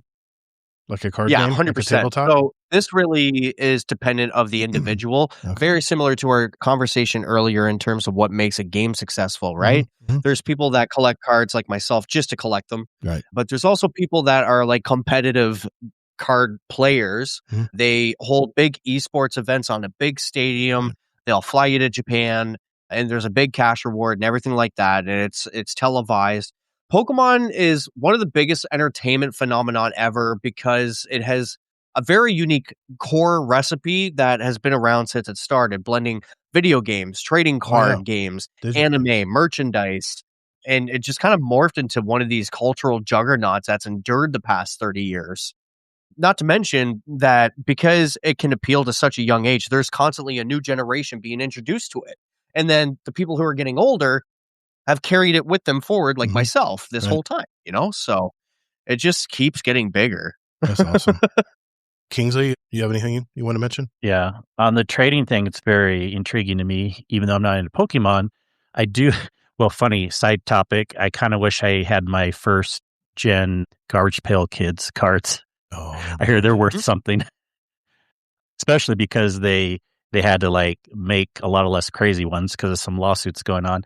But I get it because I've been starting to do a little bit of trading in Diablo, and you don't need to play the game, but I decided I would go into it. And my question is, especially the runes. So in Diablo, they have like the big source, and this is almost like it's not like quite scalping level, but it's like going to be the most expensive one. They have Diablo.trade, which is like, well, you're going to find the highest prices there because the market will all kind of show what people are giving for things. But if you want to get better prices, you go into the community discords. Right. And so I'm in a couple Diablo discords, and then you find people to trade. Some people will know about Diablo.trade and then source the price there and try to talk up. They want a higher price. But like, I guess that's the question is like, is there enough? Do you like finding these smaller communities that will just trade off of more fair values versus the highest value? Well, yeah. I mean, your local shops, right? Your local shops, you're more, if you have some cards that they don't, like as an example, me and my wife, we both just kind of started collecting together. I had a card that she wanted, and she had 2 cards of the equal value, but she wanted my card more than she wanted those 2 cards that were of equal value. So she offered to trade those 2 cards for the one because it meant more to her. And I was like, you know what? That's a fair trade. Let's do that. So it's really just a bargaining between 2 players is really all it is. Mm-hmm. Now, of course, you can always go to the internet and there's always other offers and options out there. Like as an example, today, my wife discovered this app called Whatnot, where streamers essentially have large stocks of things, and maybe once or twice a week, they'll auction off some of their stock at cheaper price. So she had something called a Ascended Heroes poster set, which was valued at $175 MSRP. She paid $13 for it. And it was an auction bid that she had won at $13. So she won that as opposed to going to the store and paying the 175 plus tax, right? Awesome. So there's ways that Pokemon has, I don't know, it's like it's built its own community of communities, which is, I've never seen anything quite like it. I certainly did not think that it was going to get this big. Like I knew the first time I held a cartridge in my hand that it was going to be big, but like this cartridge, for the audio listeners, you can't see it, but I'm holding up a device called a GB operator with a cartridge inside of it. This piece of hardware allows me to play cartridges on my PC, but the cartridge that's in there right now is Pokemon Emerald from the 3rd generation of games. So you have the 1st gen, red, blue, yellow, 2nd gen, gold, silver, crystal, and then the 3rd gen, ruby, sapphire, and this one, Emerald. This Emerald cartridge, at the time it was released, was maybe maximum $60. This cartridge now is valued in Canadian dollars. It's probably cheaper in America because we pay more here. Now valued over $300 for this piece of plastic. Wow. Yeah, it's crazy. So what turned out to be it's not a phase mom thing, has turned into generational investments for your old stuff as long as you take care of it. Very true. Yeah. Mohawk, did you want to chime in? Yeah, I think that's one of the coolest things about Pokemon is that it's lasting generations. I mean, starting in 1995, those who were kids then, those who were kids then are parents now. Yeah. They're getting to show their children how cool the games are, how cool the Pokemon are in general, having them babies crawl towards like the stuffed starters. Yeah. Like the plushies. Yeah, like the little Medium- plushies. I think it's the funniest thing. But yeah, like I think that is one of the absolute coolest things about Pokemon. And we have also seen it go from console generation to generation. I mean, Yeah. Game Boy, DS, Wii U, and then both the Switches. Like, I think it's just, it's fascinating, honestly. And here I, have the topic of getting bored with games, but like that community in and of itself, I feel like gets excited for every new release, whether it's good or bad. And my husband is one hell of a Pokemon fanatic. He got me into it. Nice. When we had our little bedroom in his parents' house, like we had Pokemon posters all over the wall. He was teaching me how to play. So it's one of those things that like not only multi-generational, but like it keeps going because like the community just keeps sharing. There is always something new, something to teach those who may have not been introduced to it yet or just have a little bit of knowledge on it. But like, it's grown. I think it's continuing to grow and grow and grow. And it's fascinating. It really is. Yeah. My absolute favorite thing about it too is it's something that I can bond with my daughter over, and both of us genuinely have a good time together. Exactly. And, it's unbelievable. It's my favorite thing in the whole world. I love that my whole family, me, my wife, and my daughter, like are all into this franchise and genuinely enjoy spending time together over it.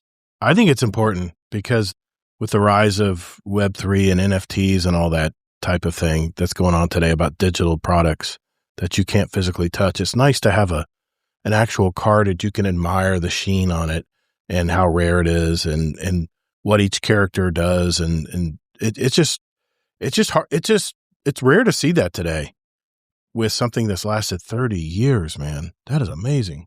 I know I'm taking up a lot of time, Todd. I'm going to try and wrap it up. But if it's all right with you, I'm going to go grab my favorite card that I pulled recently just to show you, and then we can move on. Is that cool? Yeah, go ahead. All right, I'll be right back. I won't be long. I just need to go grab it. Okay.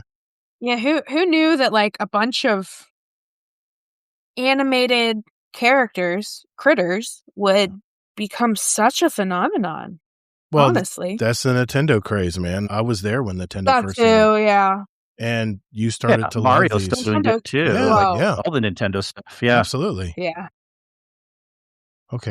So I'm going to try to describe this for the audio listeners. But what I am holding in my hands is an ETB, an elite trainer box.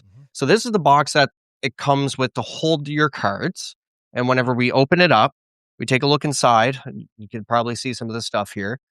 This is like the custom sleeves, as an example, to put your cards in and to store them. They're really pretty, and they're specific to the set. Now, if I can pull it out without bending it, because this is a $100 card that I just pulled the other day. There it is there. Put it up to the camera. See if you're able to see that. Yeah, but this is from the Ascended Hero, Mega Evolution Ascended Hero set. And this card is a Mega Meganium X. It's a 2 gold star rarity. And in the bottom left corner, it'll say like 3 out of 217, meaning it's a third card out of a set of 217. Pretty rare. But this one says 272 out of 217. So it exceeds the number, which means that it's a secret illustrated rare, which brings the value immediately to 3 digits. That's crazy. So this is a new card. The older this gets, and it's in what's called a top loader, which means it's a thick sleeve over top of the actual sleeve to protect it. Right. The older this card gets, the more it goes up in value. And if I send it off to get graded, even more value. Nice. Is it worth the paying someone to grade it? Does it really raise the value enough to offset that? It could make the difference between 3 and 4 digits worth. So it's definitely worth it. 100%. What does it cost to grade a card? You know? Well, that depends, because do you want it done immediately, or are you willing to wait for it? Is it one card? So, okay. So if you're sending in a single card and you're willing to wait like 75 days, as an example, before you get the card back, Right. it could cost you like $50 That's or not less. bad. That might be worth the investment. Yeah. Yep. Especially if it And goes I from mean, 3 the to card 4 could digits. go from $100 to like $2,500, $3,000. Wow. Now that's a Okay. new card. As it ages, it's just going to go up and up and That's up. Like there's crazy, man. cards that are $100,000. I think What? there was in the news, Jake Paul's brother sold a special illustrated rare that sold for over $1 million. 16 million. So like Oh my- this whole collection thing is That's a insane. lot of fun to get into. That's insane. You're talking like expensive artists there. Yeah, Deep Pocket Monster is the name of the YouTube channel. And he has a Short Pocket Monster as his shorts channel. And his name is Pat Flynn. He's 40, he's probably Kingsley's age. He's in his mid to late 40s. And this guy just decided to make this channel out of scratch because he wanted to get involved with something with his son during the pandemic because he was home. And Deep Pocket Monster is his long form stuff, and Short Pocket Monster, I believe, is his shorts. And this guy's got millions of followers. I mean, he is huge. And my God, this is a guy who was a podcast guru. He taught me how to use. I took one of his courses to figure out how to use YouTube as a creator. And he has very good courses because he actually holds your hands and shows you. He doesn't just tell you; he shows you how to jump in and look at stats and look at your studio and all that stuff. And if you notice, my channel kind of didn't blow up, but it definitely got partnered very soon after I took his course because I started putting out Destiny content for new players and stuff. And that was all inspiration from him. But if you follow that channel, Deep Pocket Monster, and I'm probably talking to the void here because everyone's probably already subbed to him because he has like 3 to 4 million subscriptions, I think, on YouTube alone. And I'm sure he's on TikTok and all those places too. But man, it's just phenomenal, man, what this franchise has done. And I don't know, it's always mysterious when it comes from Japan, you know? Something about Japan gives that extra little bit of mysteriousness to it. And I'll close out the topic with how the idea was created. So there was a gentleman that goes by the name of Junichi Masuda. And when he was a boy, he had always liked collecting all the different types of grasshoppers that were out in the grass. And eventually he ran out of space to hold them all and they would die, things like that. So that's where he got the idea of a Pocket Monster collection. And by Pocket Monster, putting the two together, we have Pokemon. So that's kind of how the idea had come about. That's amazing, man. And how long ago was that, you think? You know when that is? I'm not 100% certain. 70s maybe? I'm going to say it was somewhere in the 80s, late 80s, early 90s, and then he executed. And obviously, the brand was born in 96. That's crazy, man. Yeah, I like I said, I'm a Gen Xer. We didn't have that as a kid, so it's hard for me to bring it along to my kids because it was never anything. I mean, I played with Army Men and Matchbox cars, man. That was my thing when I was, I used to set up wars in my bedroom when I was a kid, and the Matchbox cars versus the Army Men, and I'd set up battles and reenact them. That's what kept me busy. Probably why I play solo games so much, because I always like just doing stuff myself. It was that introvert in me. But anyway, thank you, Sweaty. That was a great topic, man. I don't think we talk enough about stuff like that, and that's what I love about this show, man, is we can talk about other things other than Destiny. We can bring in other perspectives from the world of gaming, and I mean, you sure as hell did. So thank you, sir. Appreciate you, man. Mm-hmm. All right, last topic is me right after this. Okay, for the final topic tonight, I got a great question from a member of our community, and instead of waiting to answer it later in the show, I decided to make it a topic for me. And I, of course, I have my 2 cents I want to add to it as well. But I want to read it here first. This is from our buddy, Dadbod Hero. He says, as the gaming industry continues to evolve, especially within the live service space, success is no longer defined solely by gameplay fidelity. Instead, a game's ability to welcome players, guide them, and retain them through intuitive systems has become just as important. This raises an essential question. How important is onboarding compared to gameplay quality when determining a live service game's long-term success? Arc Raiders appears to prioritize accessibility and player-first design from the outset. Its structure emphasizes clarity, clean menus, understandable objectives and gameplay loops that feel natural even to newcomers. In contrast, Marathon faces an uphill battle due to the studio's struggles that are also seen in Destiny 2, by the way.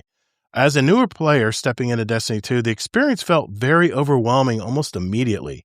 The game introduces layers of quests, currencies, vendors, and menu systems.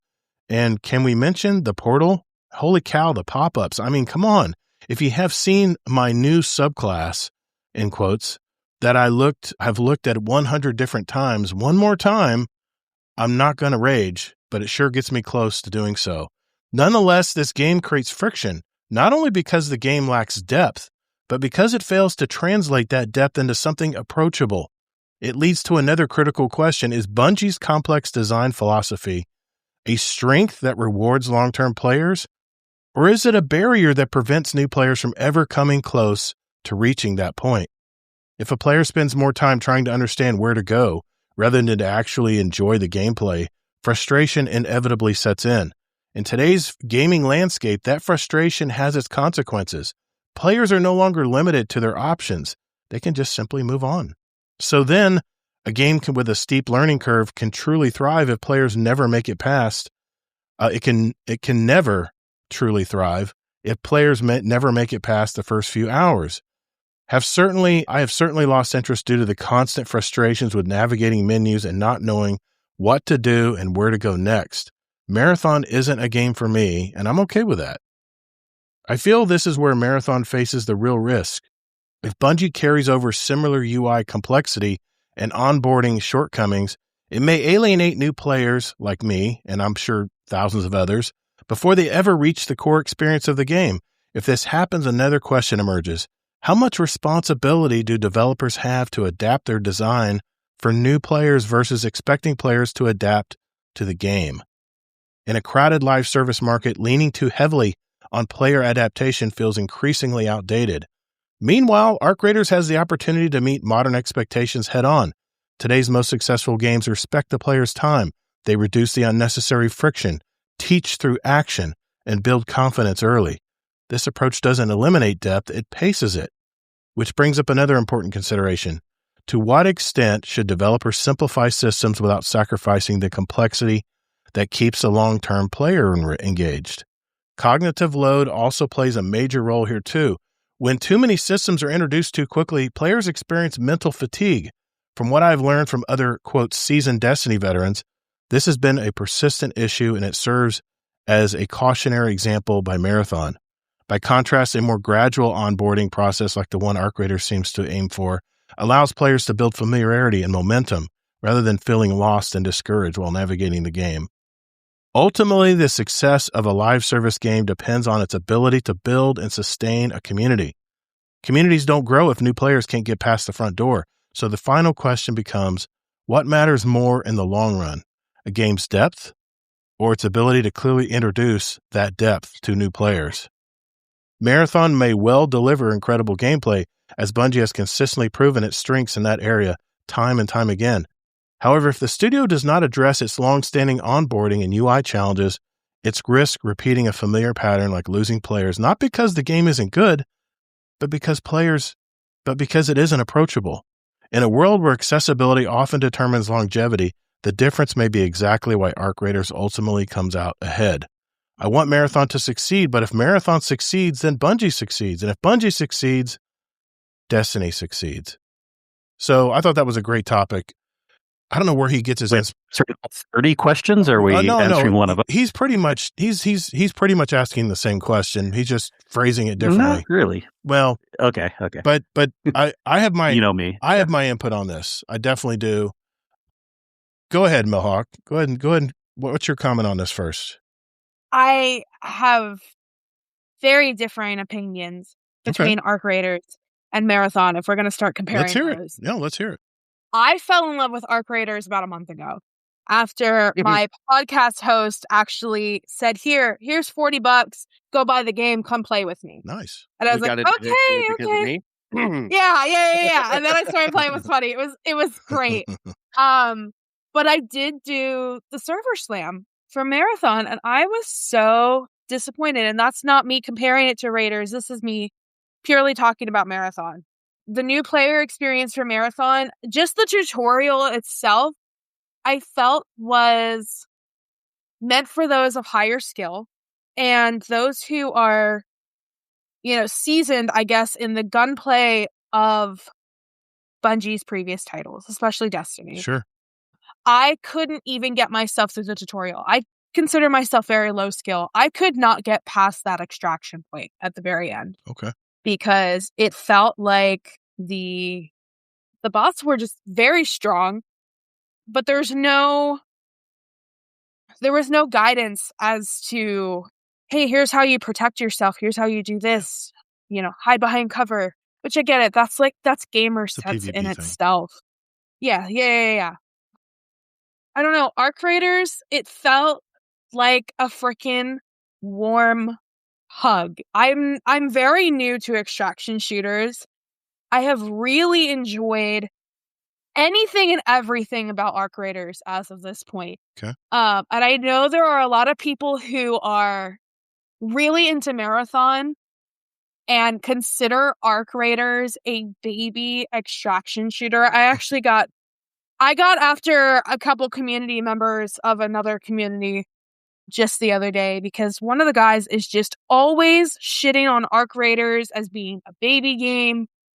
And, whatever. They have their own matchmaking things in terms of PvP, PvE, etc.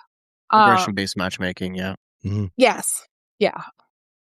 Yeah, I feel like Marathon maybe wasn't as welcoming to new players as Arc Raiders was, or really any game. And I do see the parallels between the new player experience of Marathon and Destiny 2. Now, my new player experience of Destiny 2 is, almost 6 years old at this point. So I don't even remember what that's like. But I do know that I struggled a lot with Marathon just in the server slam. I ended up skipping the rest of the tutorial so that I could go play with my friends. And I think one of the coolest things about Arc Raiders is its accessibility and the aggression-based matchmaking. Right. If you're higher skill and you want to go fuck around with someone else's day, absolutely go do so. You can go in those lobbies. If you just want to feed your chicken some plastic scraps and pick up some seeds at the end of the day, then that's your lobby. Go find your mushrooms. Go find whatever the heck you need to craft anything and everything to feed your chicken Scrappy. And you just get to enjoy the game. Yeah. You said, I love what you said. Yeah. It's okay to like both, right? Or I mean, it's okay to like one versus the other. I didn't mean both. Yeah.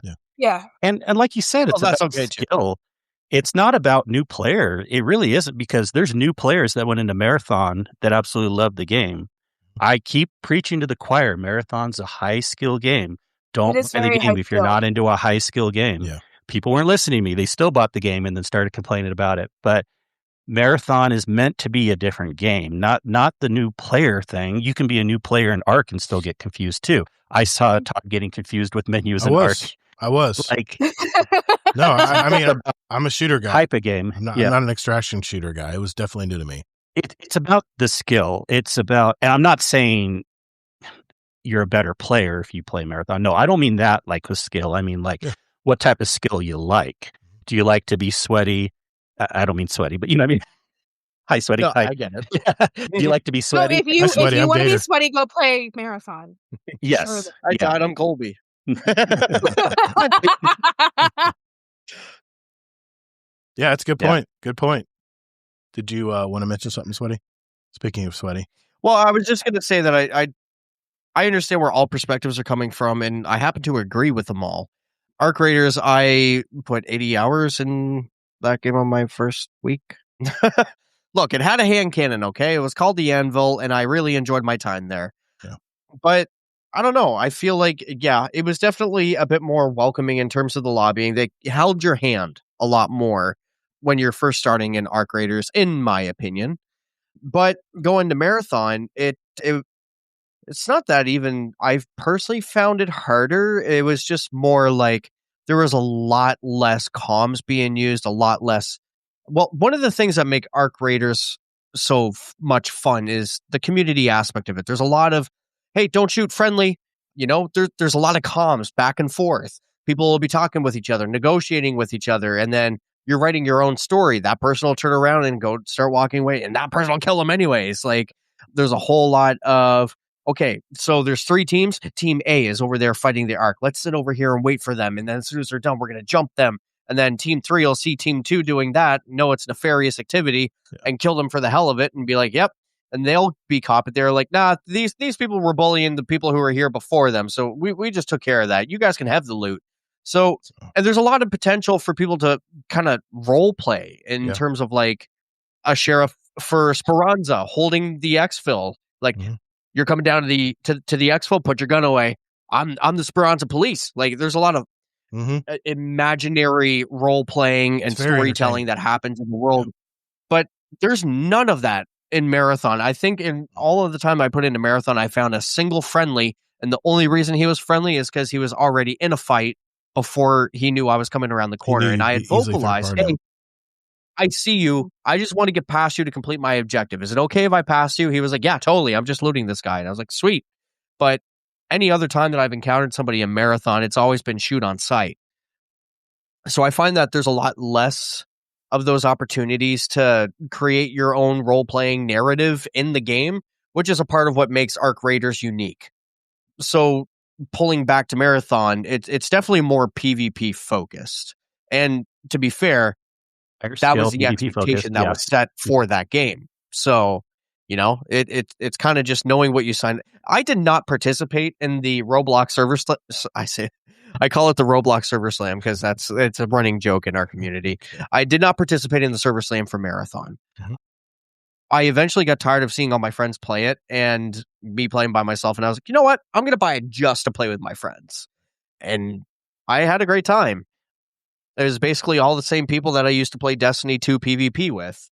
And we had a new world, new graphics. Everything felt quite familiar. I was playing Assassin, which was akin to my Hunter experience. So I was kind of able to translate over into that PvP world of Marathon. I still haven't found a hand cannon yet. There's pistols, but I haven't found an actual, hand cannon. I'm upset about that, but that's a personal issue. Number 2, Marathon being first-person shooter works for me.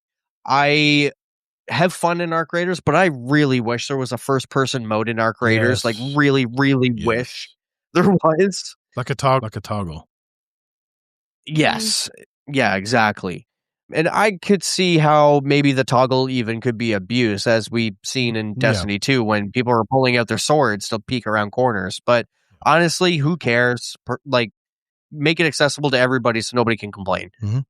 I would like to have that toggle option really in both games. But yeah, it's a different world for each game. And they both feel a bit different. They both have something different to offer. I like both. Well, I don't want to muddy the waters too much here because the main point I think Dad brought, he was using Arc Raiders and Marathon as an example, but I think his main question he wanted to ask here was having a new player experience. How important is that for a game to be successful? I mean, that's kind of what my topic was about today. And how important is that? I mean, is it a make it or break it today, or has games been able to get away with it? I think like it's... Go ahead, Mohawk. Yeah, we all have opinions on this, I'm sure.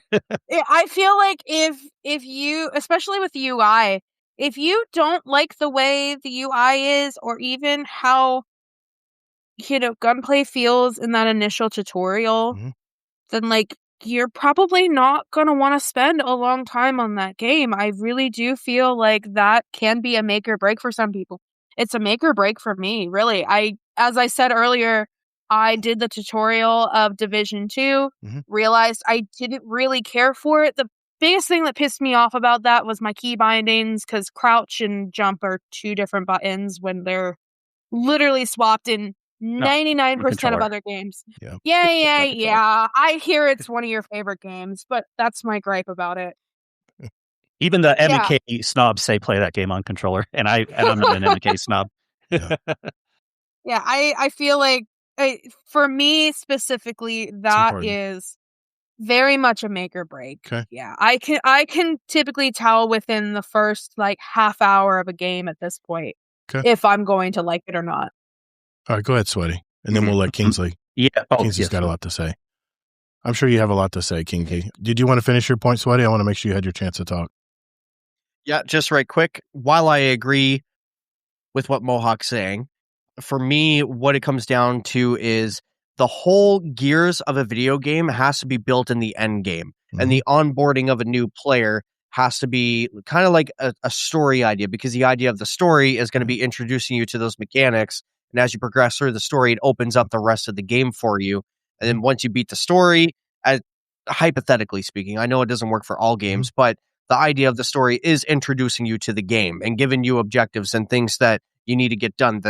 And once you've beaten that story, then the whole game itself is wide open for you to play, right? Okay. And that end game has got to have a continual loop. Now, one thing that I've noticed between Arc Raiders and Marathon both, it's really hard to pin down what is the end game. That I've struggled on that one myself. For which game? For Marathon? For both. Oh, for both. Got you. Yeah. That's.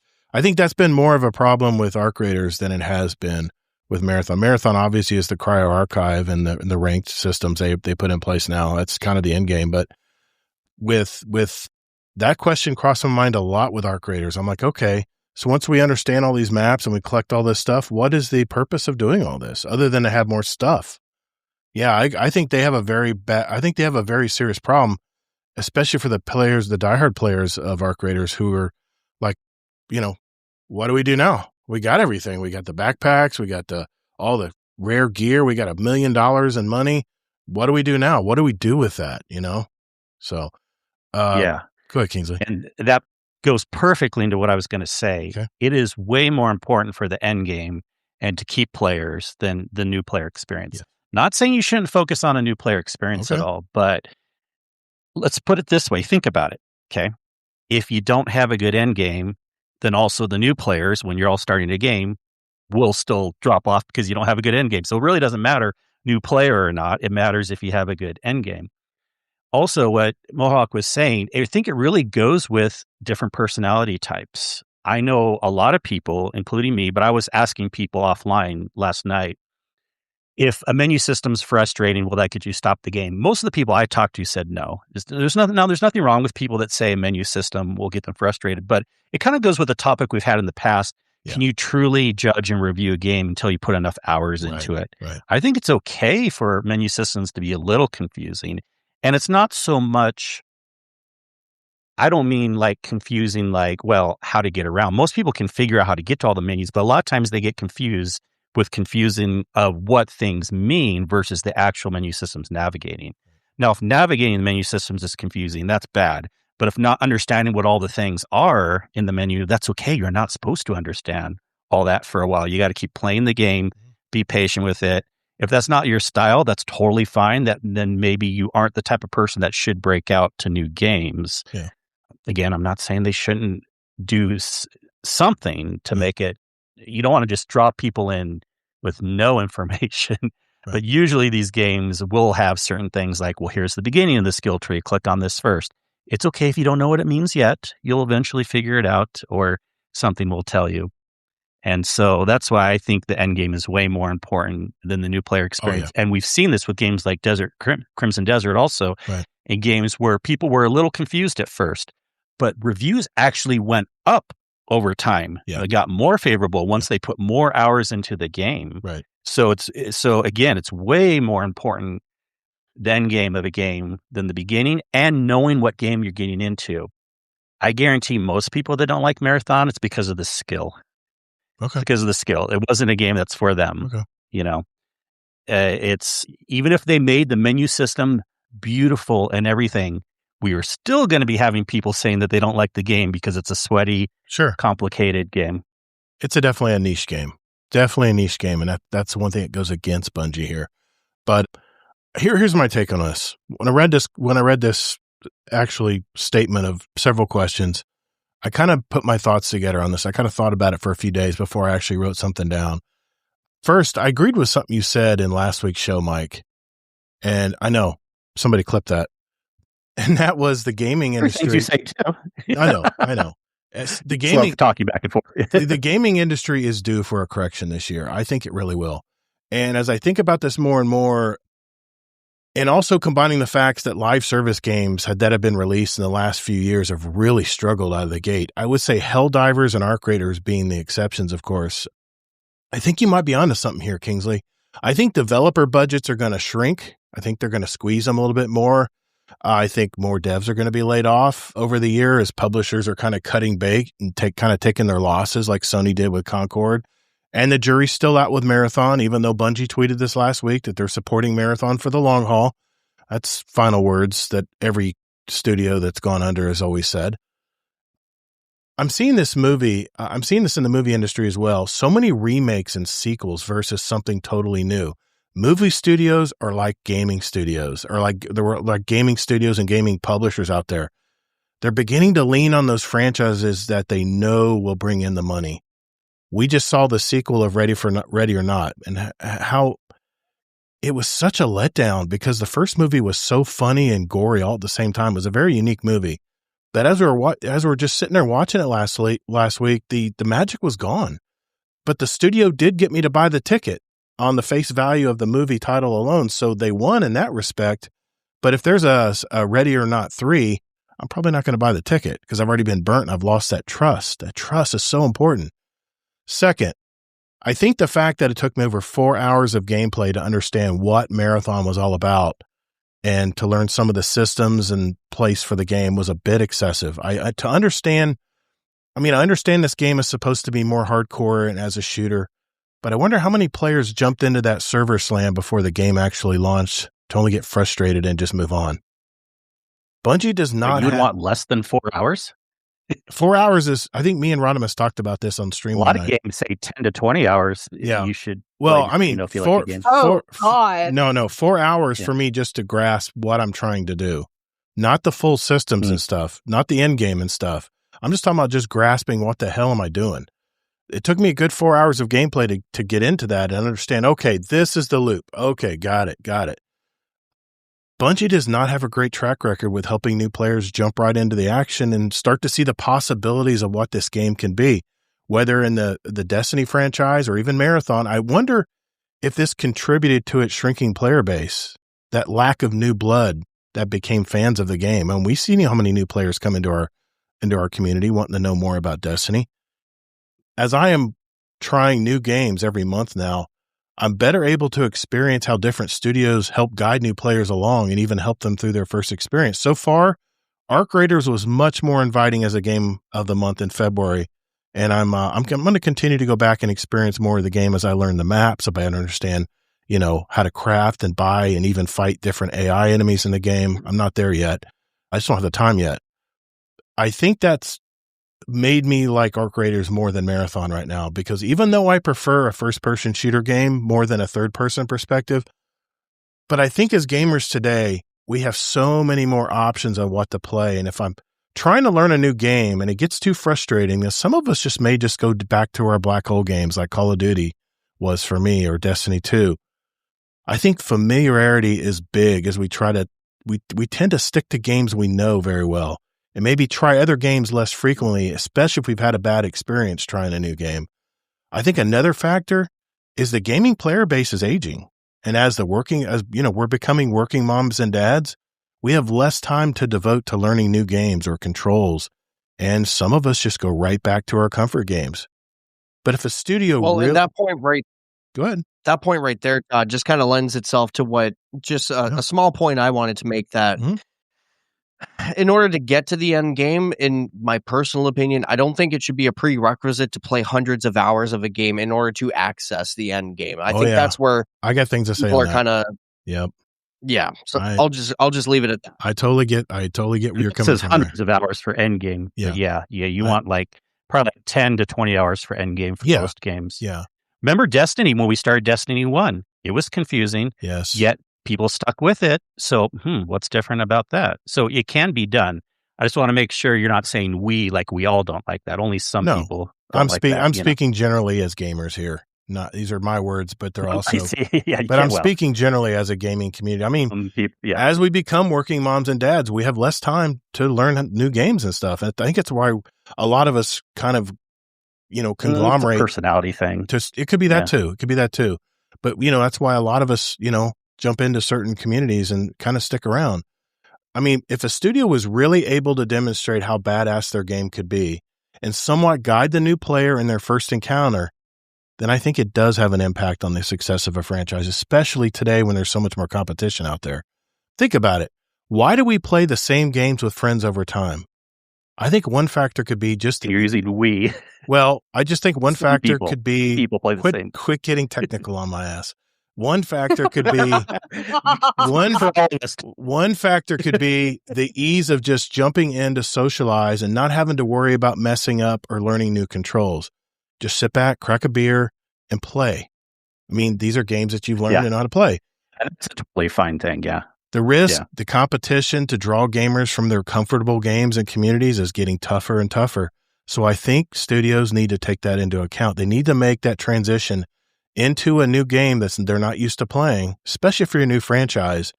You got to make it easy for people. You got to guide them through to their first activity and then say, voila, wasn't that fun? Now here's where you need to go next. Go have fun. That's how you bring a new player into a game. Not you start the game and you're like, just go play perimeter. Just jump into perimeter. That's what it says. Go play perimeter. Okay, I'll go play perimeter. I jump into perimeter. I'm like, okay, I'm sneaking around and looking around. I was like, okay, I guess let's go in that building and see what's in there. The first mission in Marathon basically tells you how to look for something on the wall, and it tells you how to get a shield. It tells you how to get a gun, and that's about it. It tells you how to, you loot a package and all these couple enemies come out that are super easy to kill. That's all you have training wise. This is it. This is how you loot. These are the enemies you need to shoot. Good luck. I was like, wow, that's amazing. That's tough, man. And I think a part of that too is just like giving you, they're trying to encourage you to learn a map. And as you learn a map, that's kind of like as time moves on and more runs that you do intrinsically, you're going to learn those things. Yeah. Because it took a long time for me to find the courage to go to any other map other than perimeter. And a lot of that's just because I'm learning the game. Yes. I ventured off and did Dire Marsh, and it was a little harder, a little more open areas. People could snipe you a little easier. But that map wasn't too bad. It wasn't until I went to Outposts that I got my shit pushed in. And I was like, whoa, this is a whole new level of gameplay because the players in here know the map very well. I do not. And people, I mean, I was playing as a Rook one time, and a Rook knew where I was. He wasn't even worried about sneaking up on me. He literally just ran through the door and looked around and knifed me. And I'm like, dude, seriously? I thought you were a Rook. You're supposed to be kind of careful how you play. This guy was just all total aggressive, just went right after me. But the point is that was all Marathon taught you to do. You had a priority contract that you start with the very first faction. And I didn't even know that once you play through all the priority contracts, it opens up all this lore for each of the factions. If I would have known that right off the bat, if it would have said, hey, complete your priority missions because this is what's going to tell you more about the game. Nowhere was that said. And that is what addicted me to Marathon, was getting those little quests done that unlock some cool looking or some cool text or even a cutscene or even some visual voice lines or visual voice lines. That doesn't make sense. Some audio logs. That was the cool thing about Marathon, was all that great lore that I'm hearing about how, we sent our colonizers in this area, and this AI interrupted this force from nowhere. We don't know where it is. Totally took over our AI systems, and we all died. And the AIs were being aggressive toward us, and we didn't know why. And then once the being didn't take hold of the AI and went away, the AI never remembered what it even did. It was just creepy stuff, man. And the more you dive down the hole with Marathon, the more crazy it gets. You can ask Scarlet Maddie. Scarlet Maddie's done a lot of the lore entries, and me and him talk about it every now and then in the Marathon channel. And it's crazy, man. The lore is so good. Unfortunately, all this great lore is guess what game did even worse with that? Yet people still played it. Well, Destiny. Yes, yes, but you had third party like Braytech that you could look up any lore entry and immediately it would explain to you. I don't know about that or not, but anyway, that was my 2 cents on it. I think in response, I know Kingsley, you're saying that it doesn't necessarily have to be in place. I really think in today's especially live service games, you have to walk a player through that first initial thing. You need to explain what everything is going on. Let them complete it. Let them extract whatever the end game is for that first activity. And then say, see, this is how it all works. Isn't this cool? And then say, there you go. Head over here now and keep playing. What we've taught you here, use that over here. But you don't get any of that. And what did we get in Destiny? We got kicked off a ship.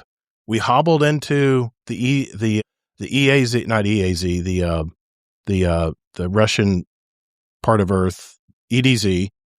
We wandered into there and talked to some people at a camp, and the story started coming together, but it came in such small pieces that people just were looking around going, where am I supposed to go next? What am I supposed to do next? And just Bungie has really had a hard time doing that. And I've played a lot of games that hold Scarlet Maddie very well. Even says he prefers to find it organically. So everyone's different. I think that's the more of the story. I don't think we can say we as gamers want this. Right. I think some people do. Some people don't care as much. That's fine. Which is a fair opinion. And it's okay to have both opinions. Right.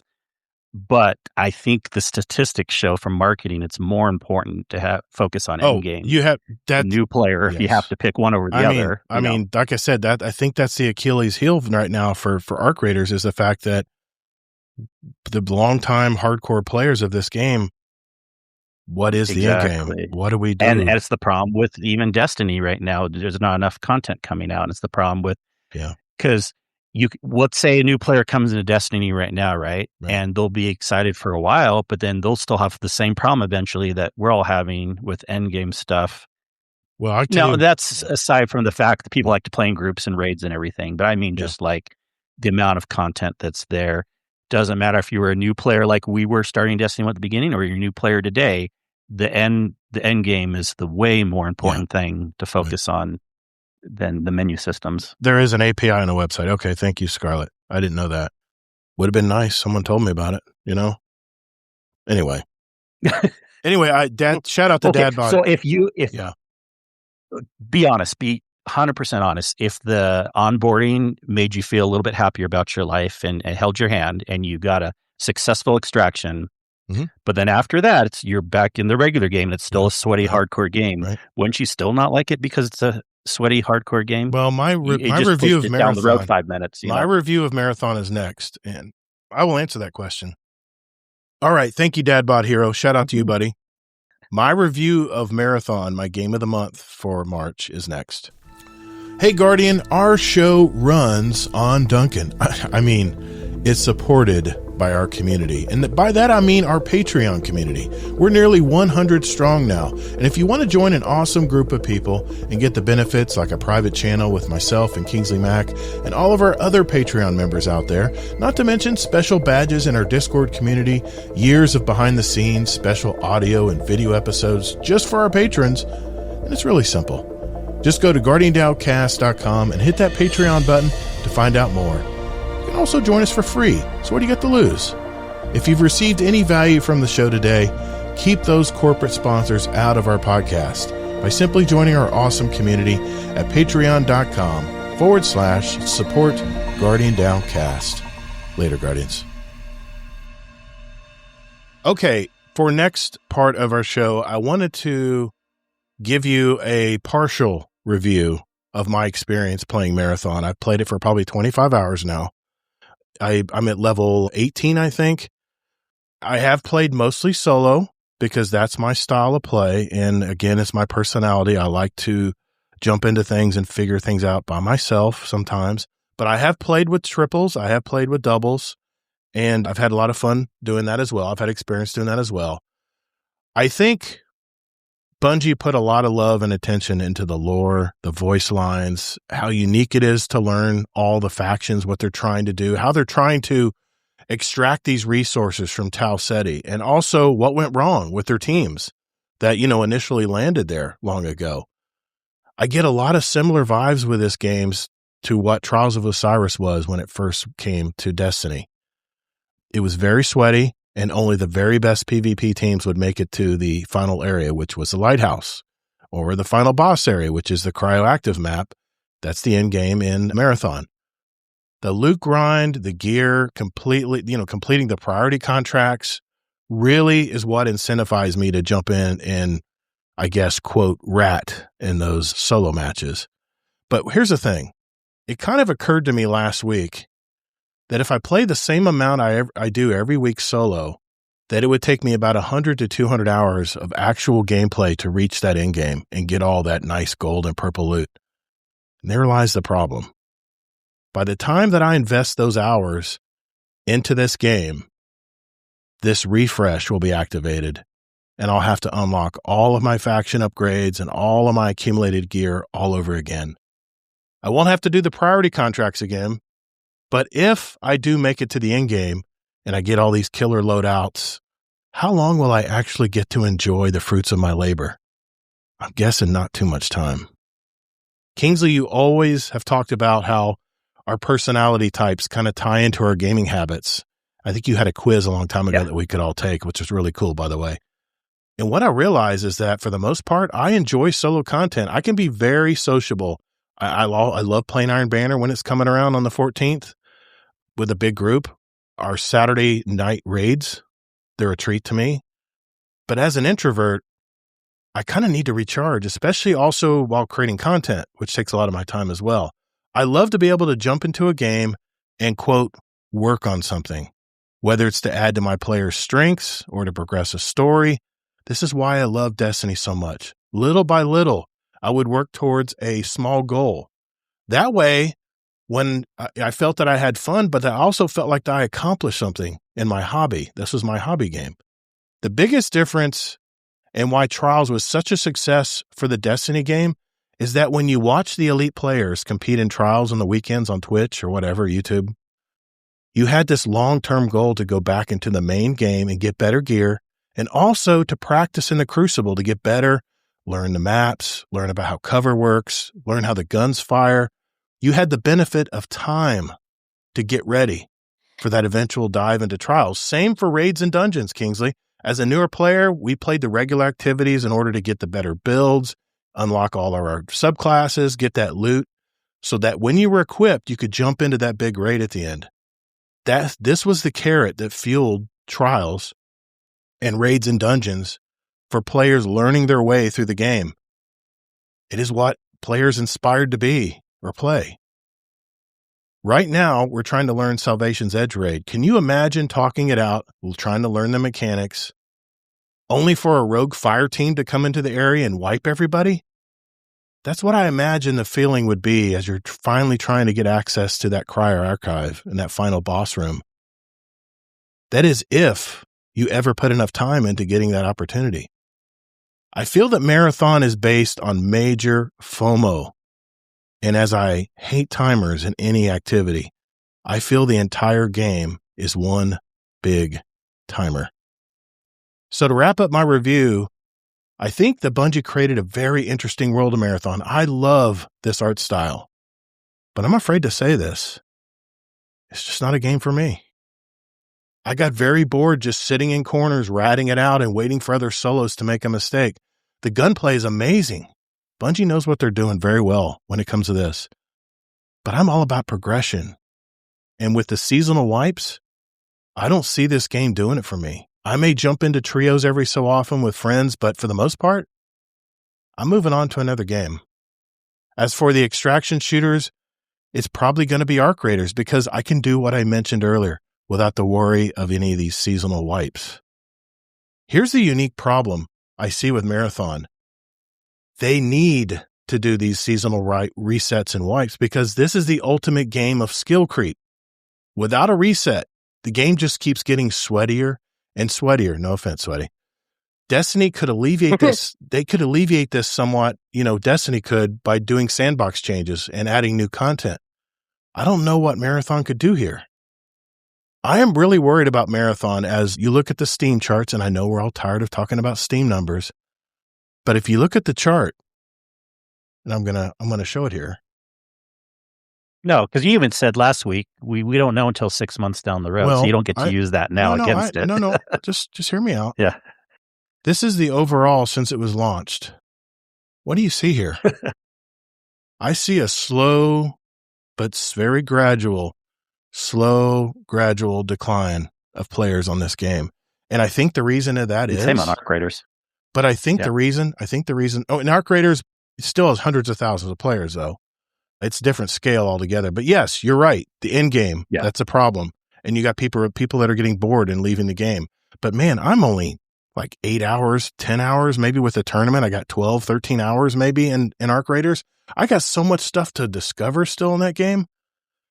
But it just seems like it's a slow fall off of players, ever so subtly, week over week. And I think other players are moving on as well. I mean, I'm sorry to be a downer here, but I've come to terms of what games I enjoy playing. And ultimately, Marathon will not be one of those games. So here's what I see over the next year. I think Bungie will make major changes to how seasonal wipes are done. Maybe they'll introduce something that can carry over into the next season, or maybe even add that safe pocket that I keep talking about. They have the mechanic already in the game. It's called data cards. You grab a data card, you unlock it, it uploads the information, and that XP is already added to your end game, whether you extract or not. If you could do this with some kind of material that you really need, like 2 copper cores or something, I could just do it. I got enough to do my next node on my faction. And now if I get killed or sniped or whatever, or I don't make it out, no big deal. It wasn't a fruitless run because I got what I needed. I went to where I know they are. I got it. I uploaded it. Done. If this isn't successful at bringing back players, and I'm going to predict it right now, I don't see Marathon making it. And I think it might actually be shuttered by March of 2027. I think Sony will give it a good year, but this is my official prediction.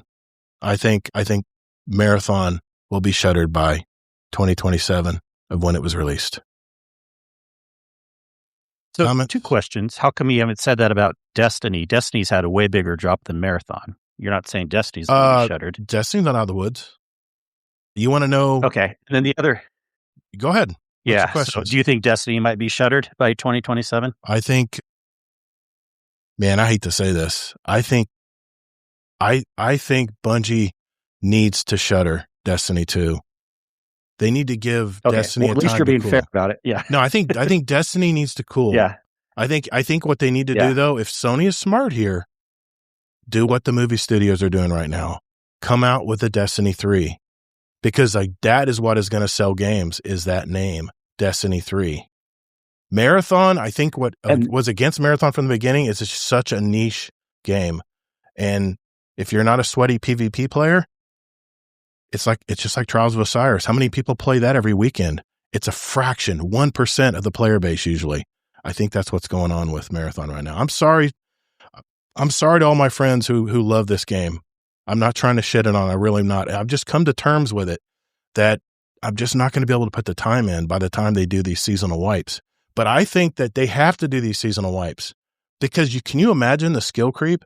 You have people who have 500 gold, not 500. I mean, have like 10 gold shields. And here I come with my little green shield. Who do you think's going to win that game? I mean, the weapons are pretty equalized. I got to give them credit. The weapons, you can use a white weapon against a blue weapon or a purple weapon. And other than a few additions that make the weapon a little more accurate or maybe give you some benefit from killing somebody, I think the weapons are very balanced. The problem is the shields and health. That's what's not going to be balanced. And I think that's where that skill creep is going to keep getting worse and worse.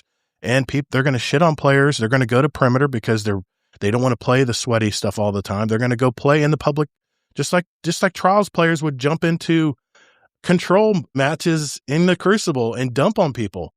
You'd have a full fire team of 6 killers that would just wipe out and mercy us poor little weekenders jumping into play, no matter what skill level you were.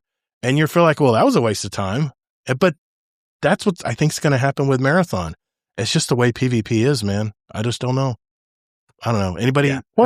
Yeah. Actually, a lot of people do like resets. Like, even if you don't like it, like Diablo, a lot of people like the resets. It gives them. I totally get people that don't like it also. So, you know me, man. So Diablo does do a good job of it. Yeah. Diablo does a really good job with the wipes. Do you get it? Do you get it? Let me ask you something with Diablo. Do you get to keep anything? Do you get a benefit for wiping or sticking through it? Or do you just totally start over? No, I mean, you can if you don't want to do the seasonal content, and then you're in a different world. You're in a different player Eternal base. Realm. Gotcha. Yeah, but if you want to do the new stuff, the seasonal content, you have to start over, kind of like how Marathon would be. Marathon doesn't even give the option to have an Eternal Realm. Anyways. What was your other question? So I obviously knew this game wasn't for you. So the question is, were you hoping it would be for you? Did you not think about it ahead of time? Well, or were you just going in hard-headed? I want to give the game a chance. No. I gave the game 25 hours. I think that's plenty of time to test out a game. Most single-player games, that's about most campaigns last, right? About 20 to 30 hours. So, but still, did you just do it for the fun of it because it was a Bungie game? Because like I knew the game wouldn't be for you. I love the gunplay, no doubt. But what really hooked me was what hooks me in Destiny.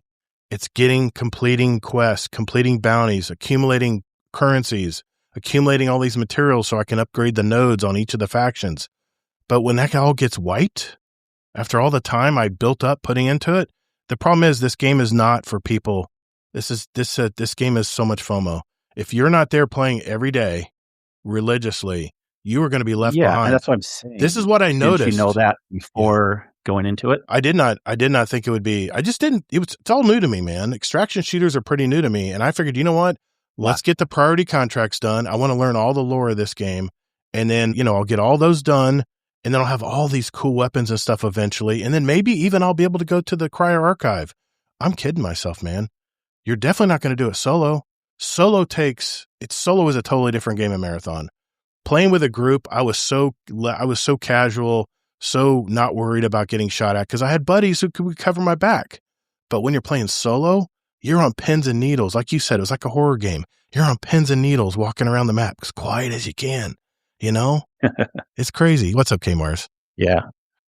Well, the only reason why I try to warn people, see, you have the money. It doesn't matter dropping $40 on this game, and then it's not for you. I invested in Bungie. I always try to warn. Yeah, there you go. I always try to warn people though, like, please don't complain about the game if I'm trying to warn you, like what type of a game it is. Yeah, you know what I mean. And then they still buy it, and then they're like, "Wait, I was hoping it would be an easier game." No, I told you it's not supposed to be an easier game. I knew. Here's what I didn't realize. I saw that they had a solo mode when I played the Server Slam. I'm like, perfect. I love playing solo. I always played solo Crucible. I'd jump in and I would adapt to my to my other 5 men on the fire. I got really good at adapting and using what skills I had to at best advantage to help my team win the game. That's what kept me playing Crucible for so many times. But then if you didn't have those 2 other guys to go running trials on the weekend, you were going to get shit on, man. And it gets frustrating. And what has Destiny done?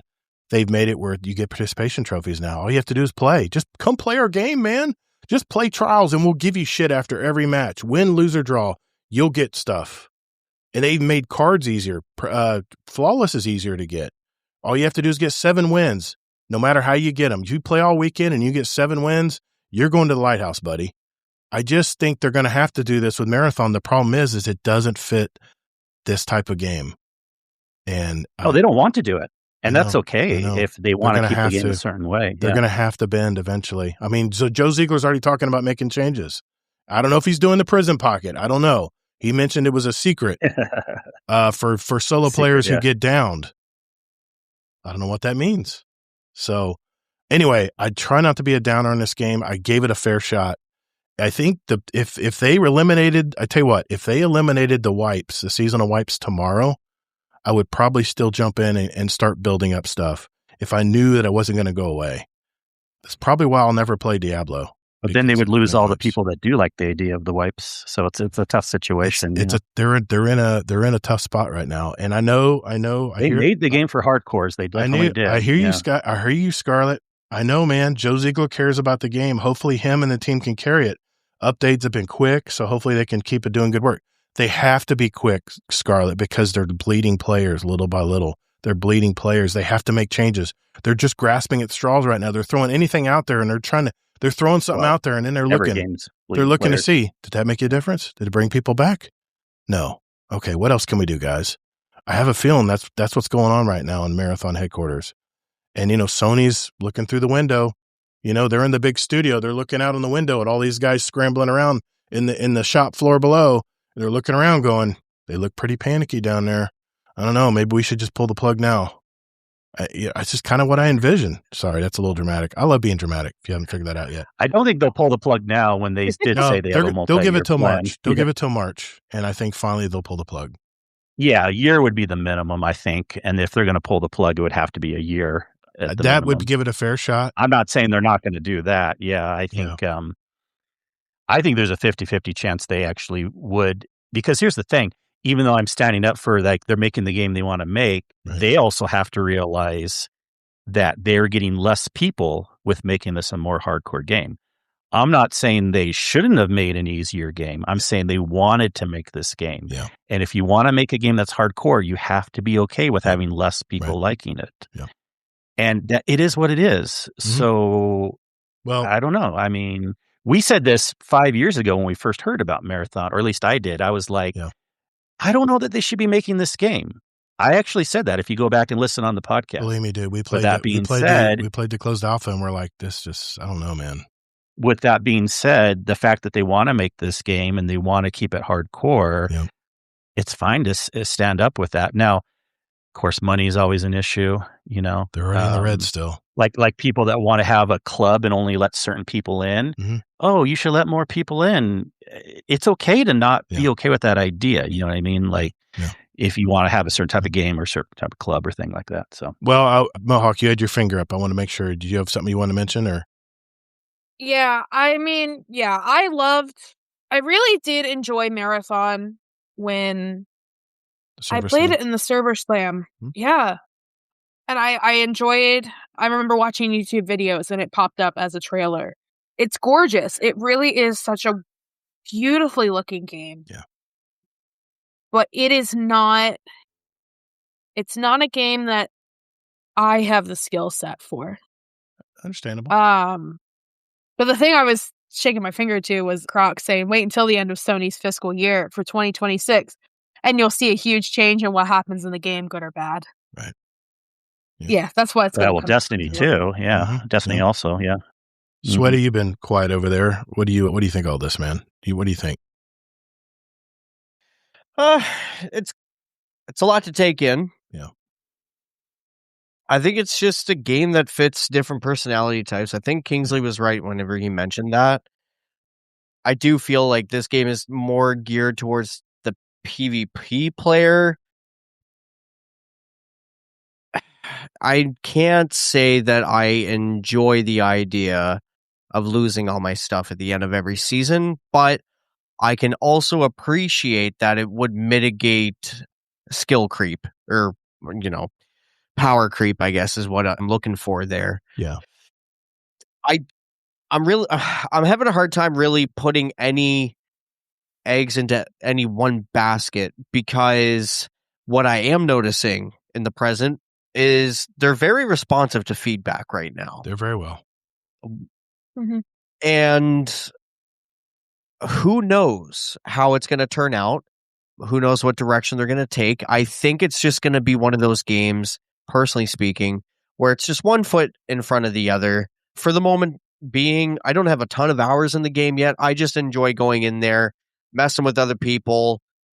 For one gaming session, all of my runs was just a goal of, are there any friendly players in this game? Yeah. So I literally ratted myself out. I come around a corner, I know somebody was there, turn on the voice comms and be like, hey, what's going on? Yeah. And then they get scared and start shooting or whatever.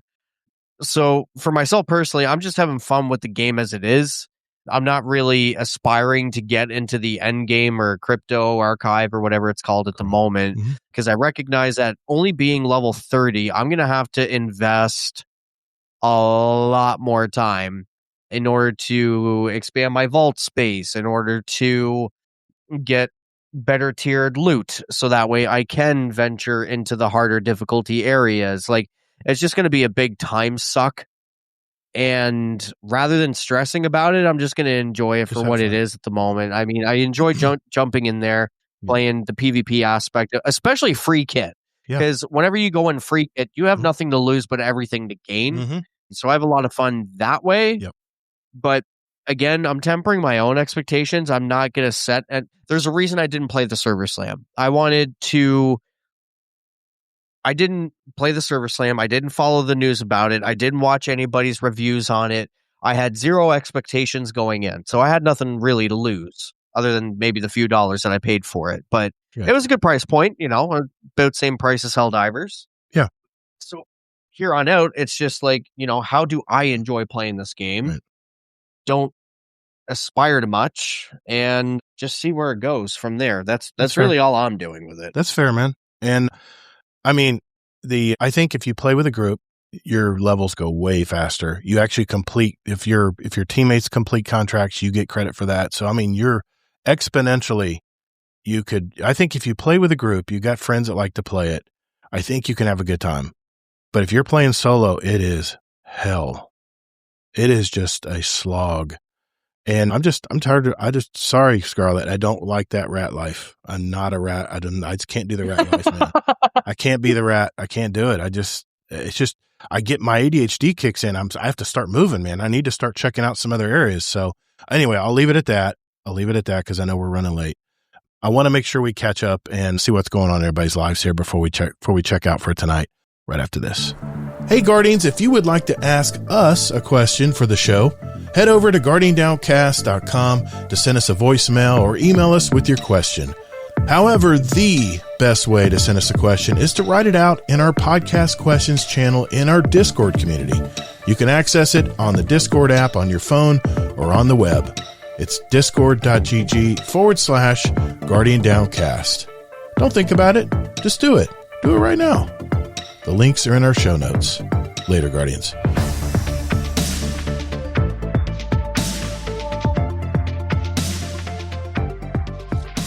All right, before we go tonight, I want to just go around the table, check in what everybody's doing, see what's going on in their life. And Mohawk, I want to start with you. What's been going on in your life? I know we checked in just briefly at the beginning, but what's going on in your life right now? How's Mr. Mohawk doing too, by the way? Mr. Mohawk is great. He and I just celebrated our 2nd year wedding anniversary. Yes, good job. Yeah. Excellent. It's been great. Married life is so cool. It is. I am, of course, still at the bakery, which I celebrate my 4 years with the bakery on Saturday. Wow. Yeah. That's In terms of gaming, I haven't done a whole lot. I do participate in a lot of Elmer Fudd tournaments, Fortnite, Marvel Rivals. There's been a couple smaller events for Dead by Daylight and Rainbow Six Siege that I have competed in recently. Rainbow Six Siege was a trash fest, but it was fun. okay. I'm really into Phasmophobia right now, whether I'm playing solo or with friends. If you're not a horror game person, then that's totally cool. I am a horror game person, although the only ones I play are Phasmophobia and Dead by Daylight. And if you've heard me on shows in the past, you know that I'm a big Dead by Daylight fan. Awesome. Despite big how franchise. Yeah, it is. Despite how its developer is. Yeah, I've heard Some of the people on the developer staff are just Is what it is, right? Yeah, it is what it is. I think the last time I was on the show, I was just starting out as a co-host for a new podcast called Beyond the Level Up. Right. Ranger and I are doing very well on it. Awesome. We try to do an episode every single week. Sometimes mental health gets in the way, and y'all, it is okay to be struggling at any time. And that's one of our main focuses is, our podcast is very much centered around hobbies and life surrounding hobbies. And that includes, our mental health, our physical health, and all of that. So we do just occasionally miss an episode. That's fun too. It's fun. Yeah. It's not a big deal. That's become one of my absolute favorite things to look forward to. We even have a book club that's in our little community. I will totally drop that link at some point. Yes. If anyone would like to come join our community again. Yeah, we definitely need more people for book club. Our book club runs every month. We do a live episode on Twitch for it. And it's just, it's a fun time. Aragon. I know we are doing Aragon for the book for March, the very first book. Okay. We just finished up the second book of Dungeon Crawler Carl. Okay. It's a wonderful little group. There's like a group of like 4 of us who have kind of been running book club. We'd totally love some more people. So shameless plug there. Don't plug away. If you're a book lover and gamer, yes, come join us. What's the name of the podcast again? Let everybody know. The podcast is called Beyond the Level Up. You may find us on Spotify, Apple, iHeartRadio, and Pandora. Wherever you may find all of your podcasts. Awesome. Yeah. Amazon, not Pandora. That's right. I like the concept of your tying mental health in with gaming. I like that concept. So thank you for that. Yeah. It's nice. That's a cool way to look at things. Mr. Sweaty Spooks, what are you up to, brother? Other than falling down on ice and hurting your shoulder, what's going on? Oh no. Yeah, it's wonderful, isn't it? Yeah. No, I'm good. I can't really complain about a whole lot. So it's funny because the shoulder that's injured, Todd, on the most recent BBL episode, I was telling you about my shoulder injury last year, which was the other shoulder. Right. So same injury, other shoulder, not as severe, thank goodness. That's good.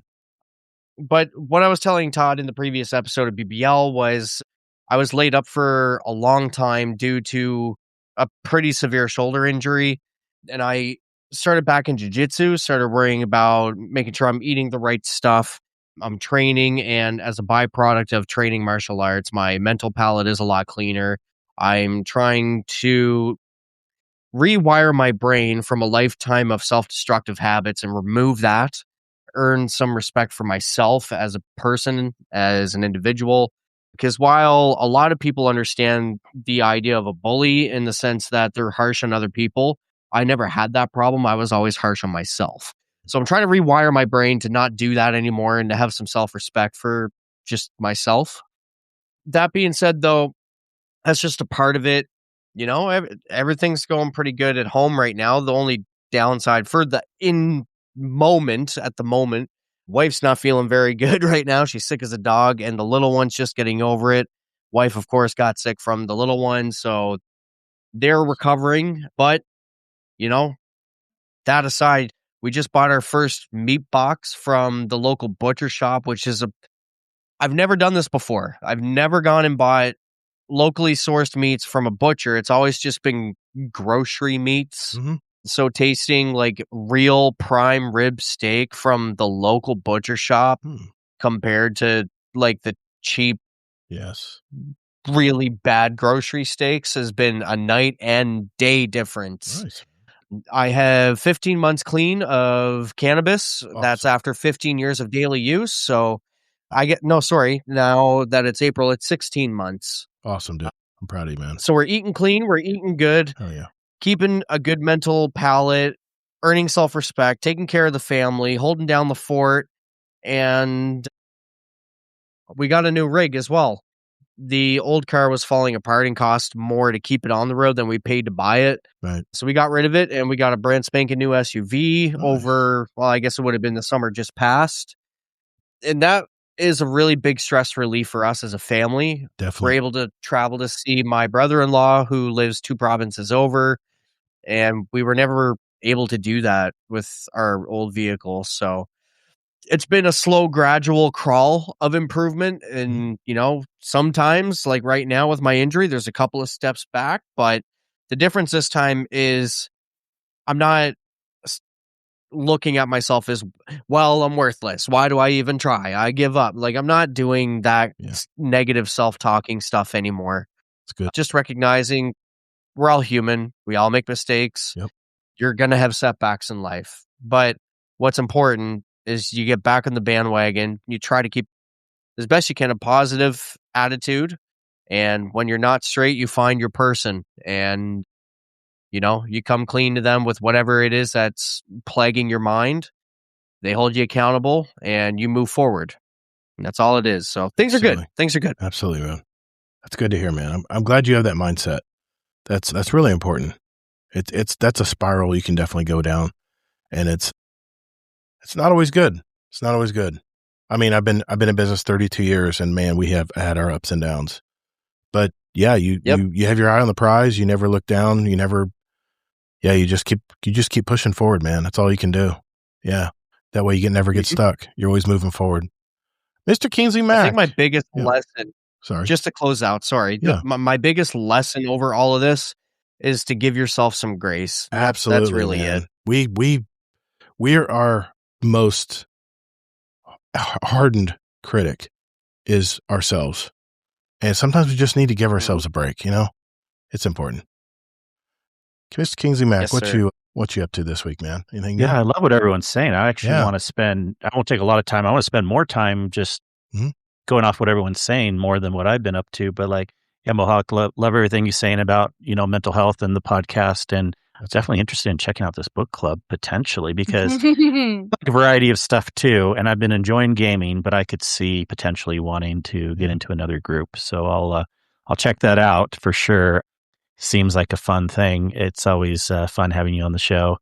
And Sweaty, you too. And I like what you're saying about the not being hard on yourself. I mean, I don't luckily have as much of a problem with that myself, but I still do a little bit. And, it's good to remember that.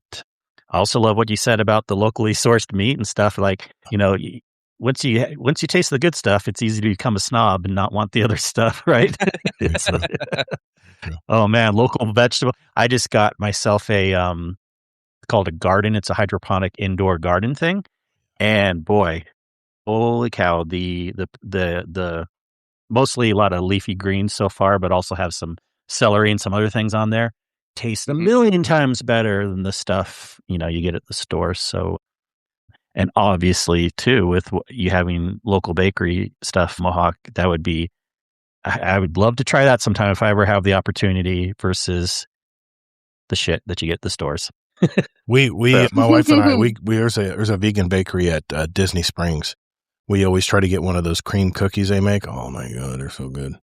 But my sister has celiac disease. They tested me when they did the colonoscopy. I'm good, but my sister has to deal with this. It's so tough eating out. It's just so hard when you have that disease. It's so tough. It's a rough life. It is. Yeah. It really is. What's up, Bill?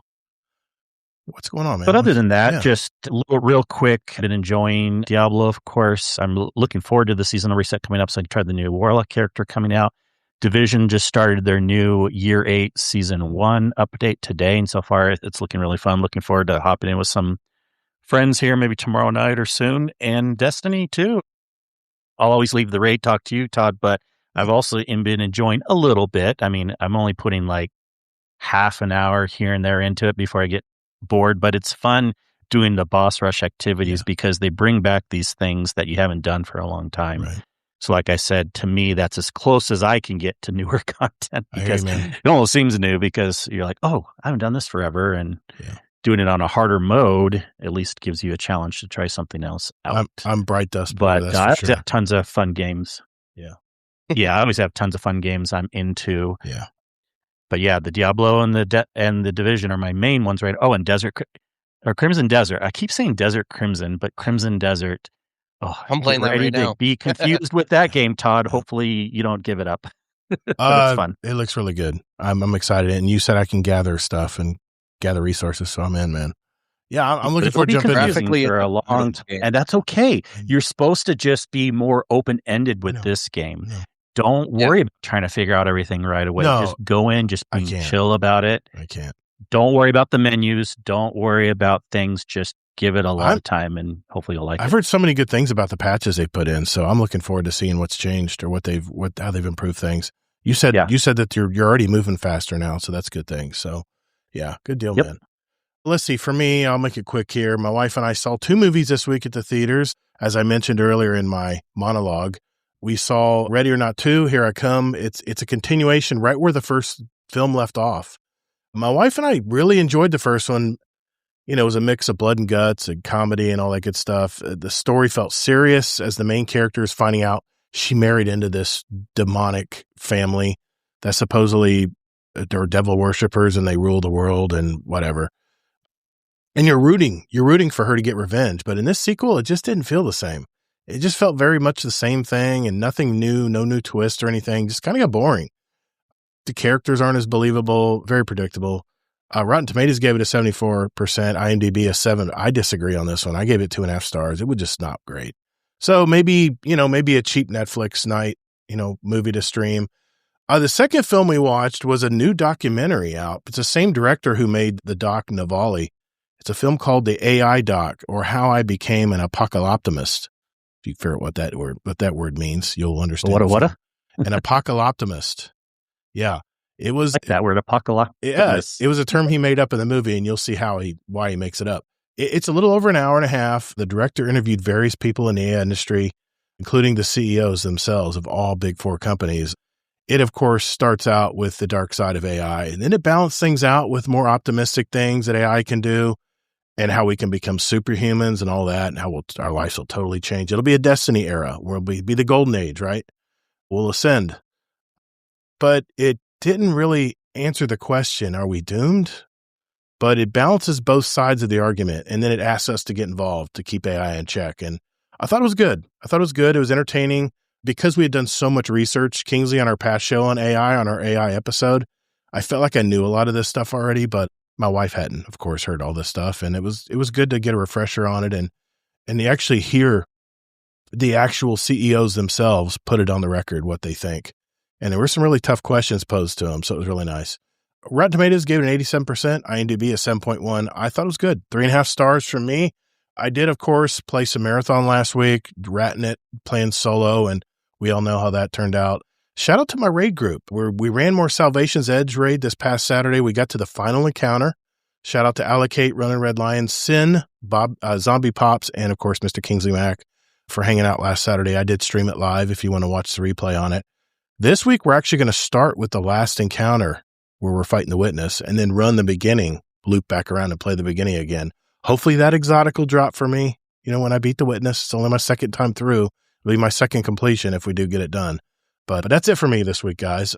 Before we go, I want to answer one question that we got in our Discord, and then we're going to call tonight because we're definitely pushing for time. This question is from Crocs in our Discord. I think he's in our chat right now, in fact, as well. And the question was, as someone new to Destiny 2 community, it feels like the biggest hurdle isn't the gameplay itself, but understanding how to even get started. It is so overwhelming and semi-pointless to continue to even try to navigate the menus.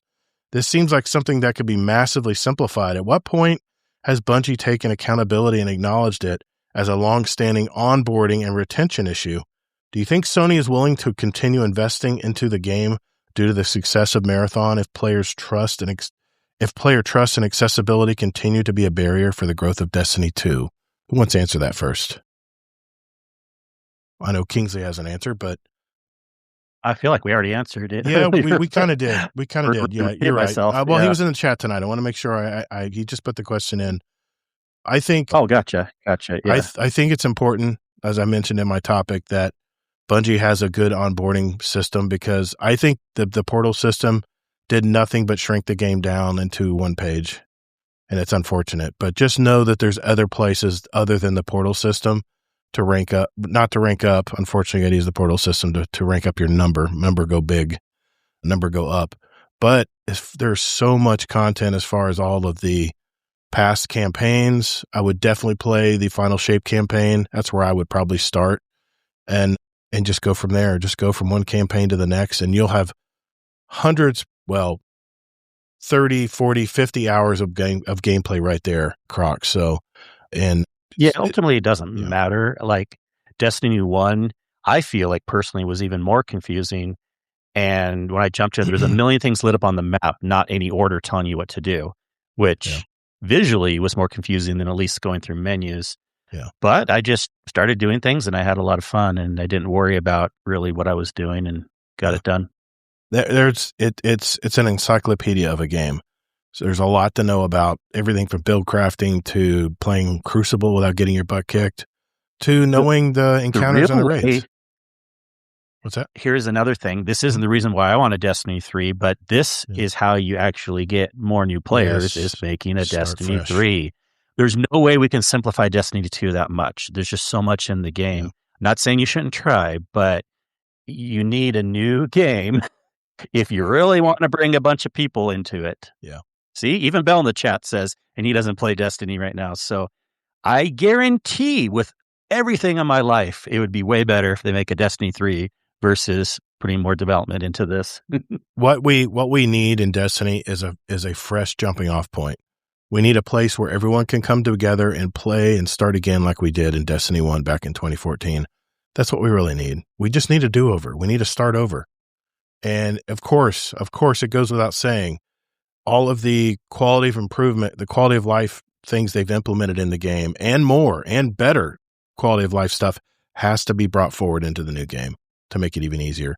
And they can start by making a new player campaign. Make a new light campaign that actually makes sense where people understand what's going on. Starts with it. I really think they need to start there because you have to always be getting fresh blood into the game if you want it to be a long time success. So anyway, thank you, Crocs, for your question. That's it, guys. We are approaching that mark that I don't want to approach. So I'll just say this, Mohawk Angel, thank you again for coming on the show tonight. Please give a shout out to anybody you like. Also plug your podcast again and where people can connect with you. So yeah, you can find me on the podcast Beyond the Level Up. My co-host is Aralorun Ranger, who's also a former D2 player. He's extremely new to the community, but he's also become my best friend and basically my older brother here in the Discord communities. Very nice, man. Very nice. Oh. Mm-hmm. Well, thank you again, Mr. Sweaty Spooks. Please plug that tournament you got coming up too, sir. Because, no, it is Marathon, but it's playing with a group in Marathon, not ratting it out as solo. So make sure you mention that too, man. Yeah, 100%. So my name is Sweaty Spooks, one of two co-hosts over at the Blueberry Lounge Discord and podcast. Our good friend Elmer Fudd, double M double D, likes to run some tournaments from time to time, as Mohawk alluded to earlier. So we have been inspired to try running a little tournament of our own. I don't know that anybody's ever done a tournament within the environment of Marathon before, but in terms of balancing and fairness, I thought if duos is going to be around, why not do a free kit duos kill race? Hell yeah. So that'll be Friday, May the 1st for 2 hours starting at 8 p.m. Eastern Standard. You and one other partner sign up, create a team name. You'll get 1 point for each robot that you kill. You'll get 3 points for every player or runner that you kill. And you'll get an additional bonus 5 points per match that you successfully exfil. The idea is start every run with a free kit. You can use whatever you acquire during that run in order to progress your run. And whenever you start your next run, you start off as a free kit again. Why duos? Because there's no rooks. And it's the easiest way to ensure that team balancing is the most fair. Yeah. Meaning, a team of duos in the regular playlist isn't going to have to face a trios. Things to that effect. So, better balancing, fair playing field for everybody, and 2 hours of fuck shit up. Why not? Pardon the French, but that's essentially what it is. So, May 1st. May 1st, sorry. Go ahead. Yep. May 1st, Friday, 8 p.m. Eastern Standard, duos kill race free kit tournament hosted by the Blueberry Lounge. Myself and Native Raider will be showcasing it. And yeah, I mean, it's starting to get closer to that date. It's obviously just the beginning of April. True. We're probably not going to say too much about it or send out reminders until about 2 weeks out from it. At that point, you can expect to see some @everyone's in the Blueberry Lounge Discord. If you're not in the Blueberry Lounge Discord, just either ask Todd or myself, or even Kingsley, and anybody that's here tonight in terms of hosts or co-host or guests. I'll put the links in the show notes. We'll make sure you get an invite if you're interested in participating. If you would just like to simply watch it, go to twitch.tv/sweaty-spooks, ending with a Z. You heard me, American friends. I did say Z because I am Canadian. So yeah, twitch.tv/sweaty-spooks. It's spelled exactly how it sounds. If you need a link, I'm sure somebody here can get you a link as well. Well done. Thank you. I love about that tournament. Everybody's on the same playing field. You have to use a free kit. That's awesome. Yep. What I would probably do if you're playing Marathon right now, they give a different factions free kits. Start stockpiling a few of them. Because if you don't like the gun you get with one different faction, Mida's giving you a little bit better weapon. Start stockpiling those, man. Save them. That way they're still free kits.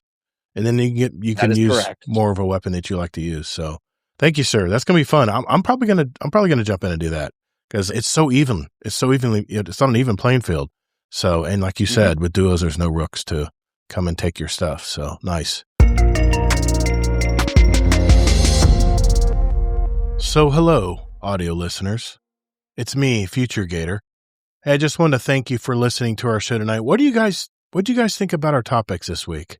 I thought they were pretty interesting. I love the fact that we bring in different kinds of gamers and past guests on the show and new guests even, and get to hear their perspective on all kinds of things that are on their mind. It's what really makes this show special, I think. Anyway, what did you think of our topics tonight? And I'm really sorry about my takes on Marathon the game. I really enjoy the game, but I really don't think this game is for casual players. Even if I carried a 1.6 in Trials. I'm a decent Trials player, but it doesn't matter how good my PvP is if I can't put the hours in to gain everything from this first season of Marathon. I just don't play enough. And I just came to terms with it that however good the game is, it's just all in vain. And for those of you who've listened to me over the years, I like to collect stuff, and I hate timers. I hate limited time events. I just don't like that stuff. And Kingsley probably knows me all too well and knew that I wouldn't like this game, but I had to give it a fair shake. I had to give it a try. I was invited to the closed alpha a while back before it released, and I did not have good feelings about it, but they made a lot of good changes, and they're consistently making changes. And Joe Ziegler, mentioned something in a tweet today that something secretive that's coming up. I really think they're going to have to make some changes to at least appeal to at least the semi-casual players, that maybe are okay or decent at PvP games. I don't know. But anyway, I gave it my fair crack, and I'll probably join and play the Marathon tournament that Sweaty Spooks and Native Raider are going to have from the Blueberry Lounge. I'll probably jump into that because I'd love just jumping in and having fun with friends. And it's just for bragging rights anyway, right? So, and it's free loadouts. Everyone can do that. Anyway, I just thank you for listening. And listen, if there's an article, a topic, a video, or something relating to our gaming hobby that you think we should talk about, there's a little channel in our Discord called Gaming Articles for Roundtable. If you click on that, you can list what your idea, topic, even post a link if it's an article you want me to look at, and we'll consider it. Tonight, Dadbot Hero had a good question for the show, and I wanted to talk about it. And just spoiler alert, next week's topic is going to be something that another member of our community mentioned in our Discord community. And it was such good input that I want to talk about it next week. So next week, we'll have 2 more new co-hosts. And of course, my partner in crime, Mr. Kingsley Mack, will be with us again.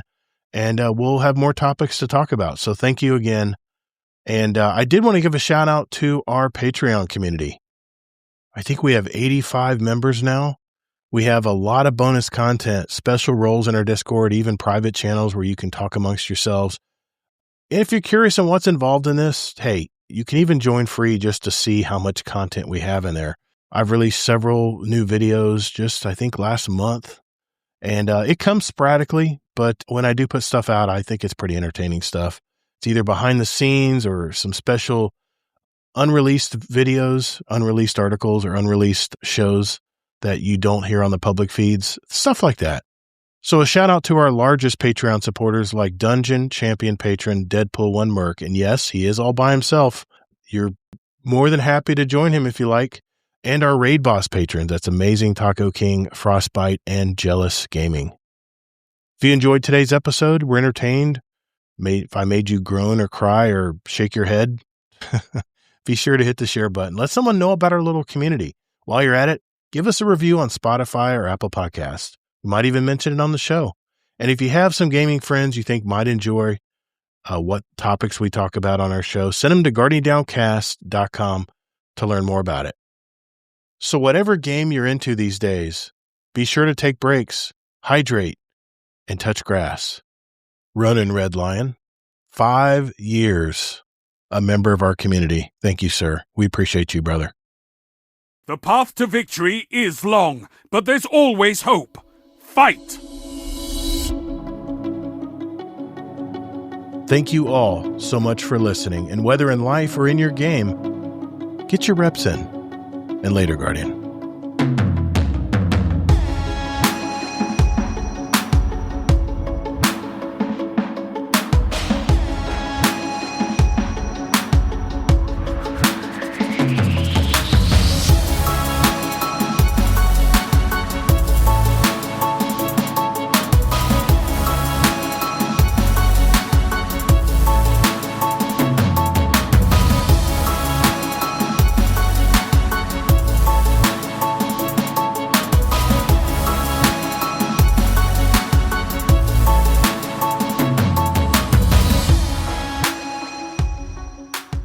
Overtime. Let's do this.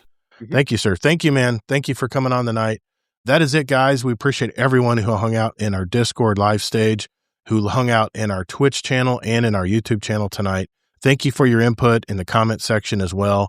I know we had a few hot topics tonight, so we appreciate everyone hanging in. And yeah, that's it, guys. So whether in your game or in your life, get your reps in. Later, Guardian. Later, Reps Gator. roll in. Bye. I don't need any more reps. As you said last week, some people need less reps than others, right? No, I'll change it every week, unless you want me to say the same thing every week. No, that's fine. That's awesome. Thank y'all. Keep it interesting. We're to the end screen now. Thanks, guys. That was fun. It's so crazy, man. My throat was threatening. I could feel it. The throat was coming. It was going to start to get dried up. I have to always be drinking stuff. Problem is, when you live in Florida and you have a 12-by-9 office surrounded by a lot of electronics, including 4 monitors, it gets a little hot in here. So I got little fans down on the ground here that push air. Problem is, it pushes it right in my mouth as I'm speaking. You know, it's like blowing like on me. And it's such a crappy thing, but yeah, you suck in all that air and it dries your throat out really quick. And I wish I had the soundboard right now. Gator, did I ever tell you that I was born in Florida? Were you really? Where were you born? I was born in St. Petersburg and lived in Largo for the Holy first crap. 5 years of my life. You literally were born 2 hours from where I was born. I was born in Gainesville. Yeah. I love You were that. literally born 2 hours away. That's awesome. That's sweet. Yeah, I was born in and went to St. Petersburg Children's Hospital when that was Nice. still a thing, and it's not around anymore. My daughter went to University of South Florida, St. Pete. That's where she got her art degree. All right, It's a great Hell college. yeah. It's a great little college, man. It's a nice college. Yeah. Well, awesome, guys. Thanks for hanging out tonight. I think we all are exhausted. So thank you, Sweaty, for sticking in there. Yeah. I know I didn't think you'd make it to the end, but we appreciate you, brother. Oh, it's 1 a.m. Sure. for you. You poor thing.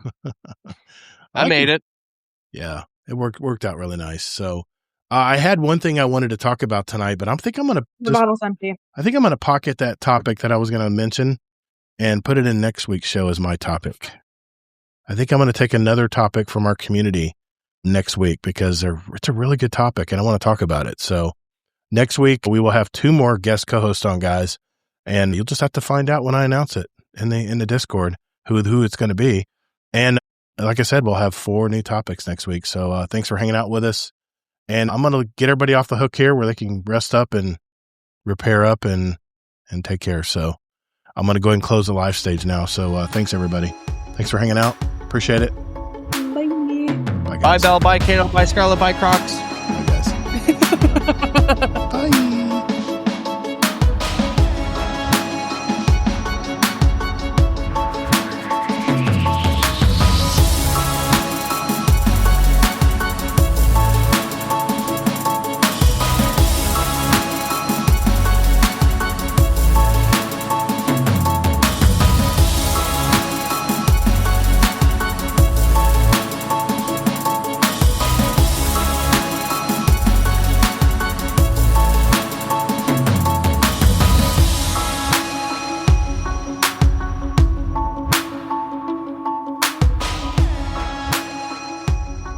Do you see the podcast questions, guys? I was playing around with channels today. I hope I didn't dismantle it. Do you see it? It's here. It's still there. Oh, sorry. I had it collapsed. Dadgummit.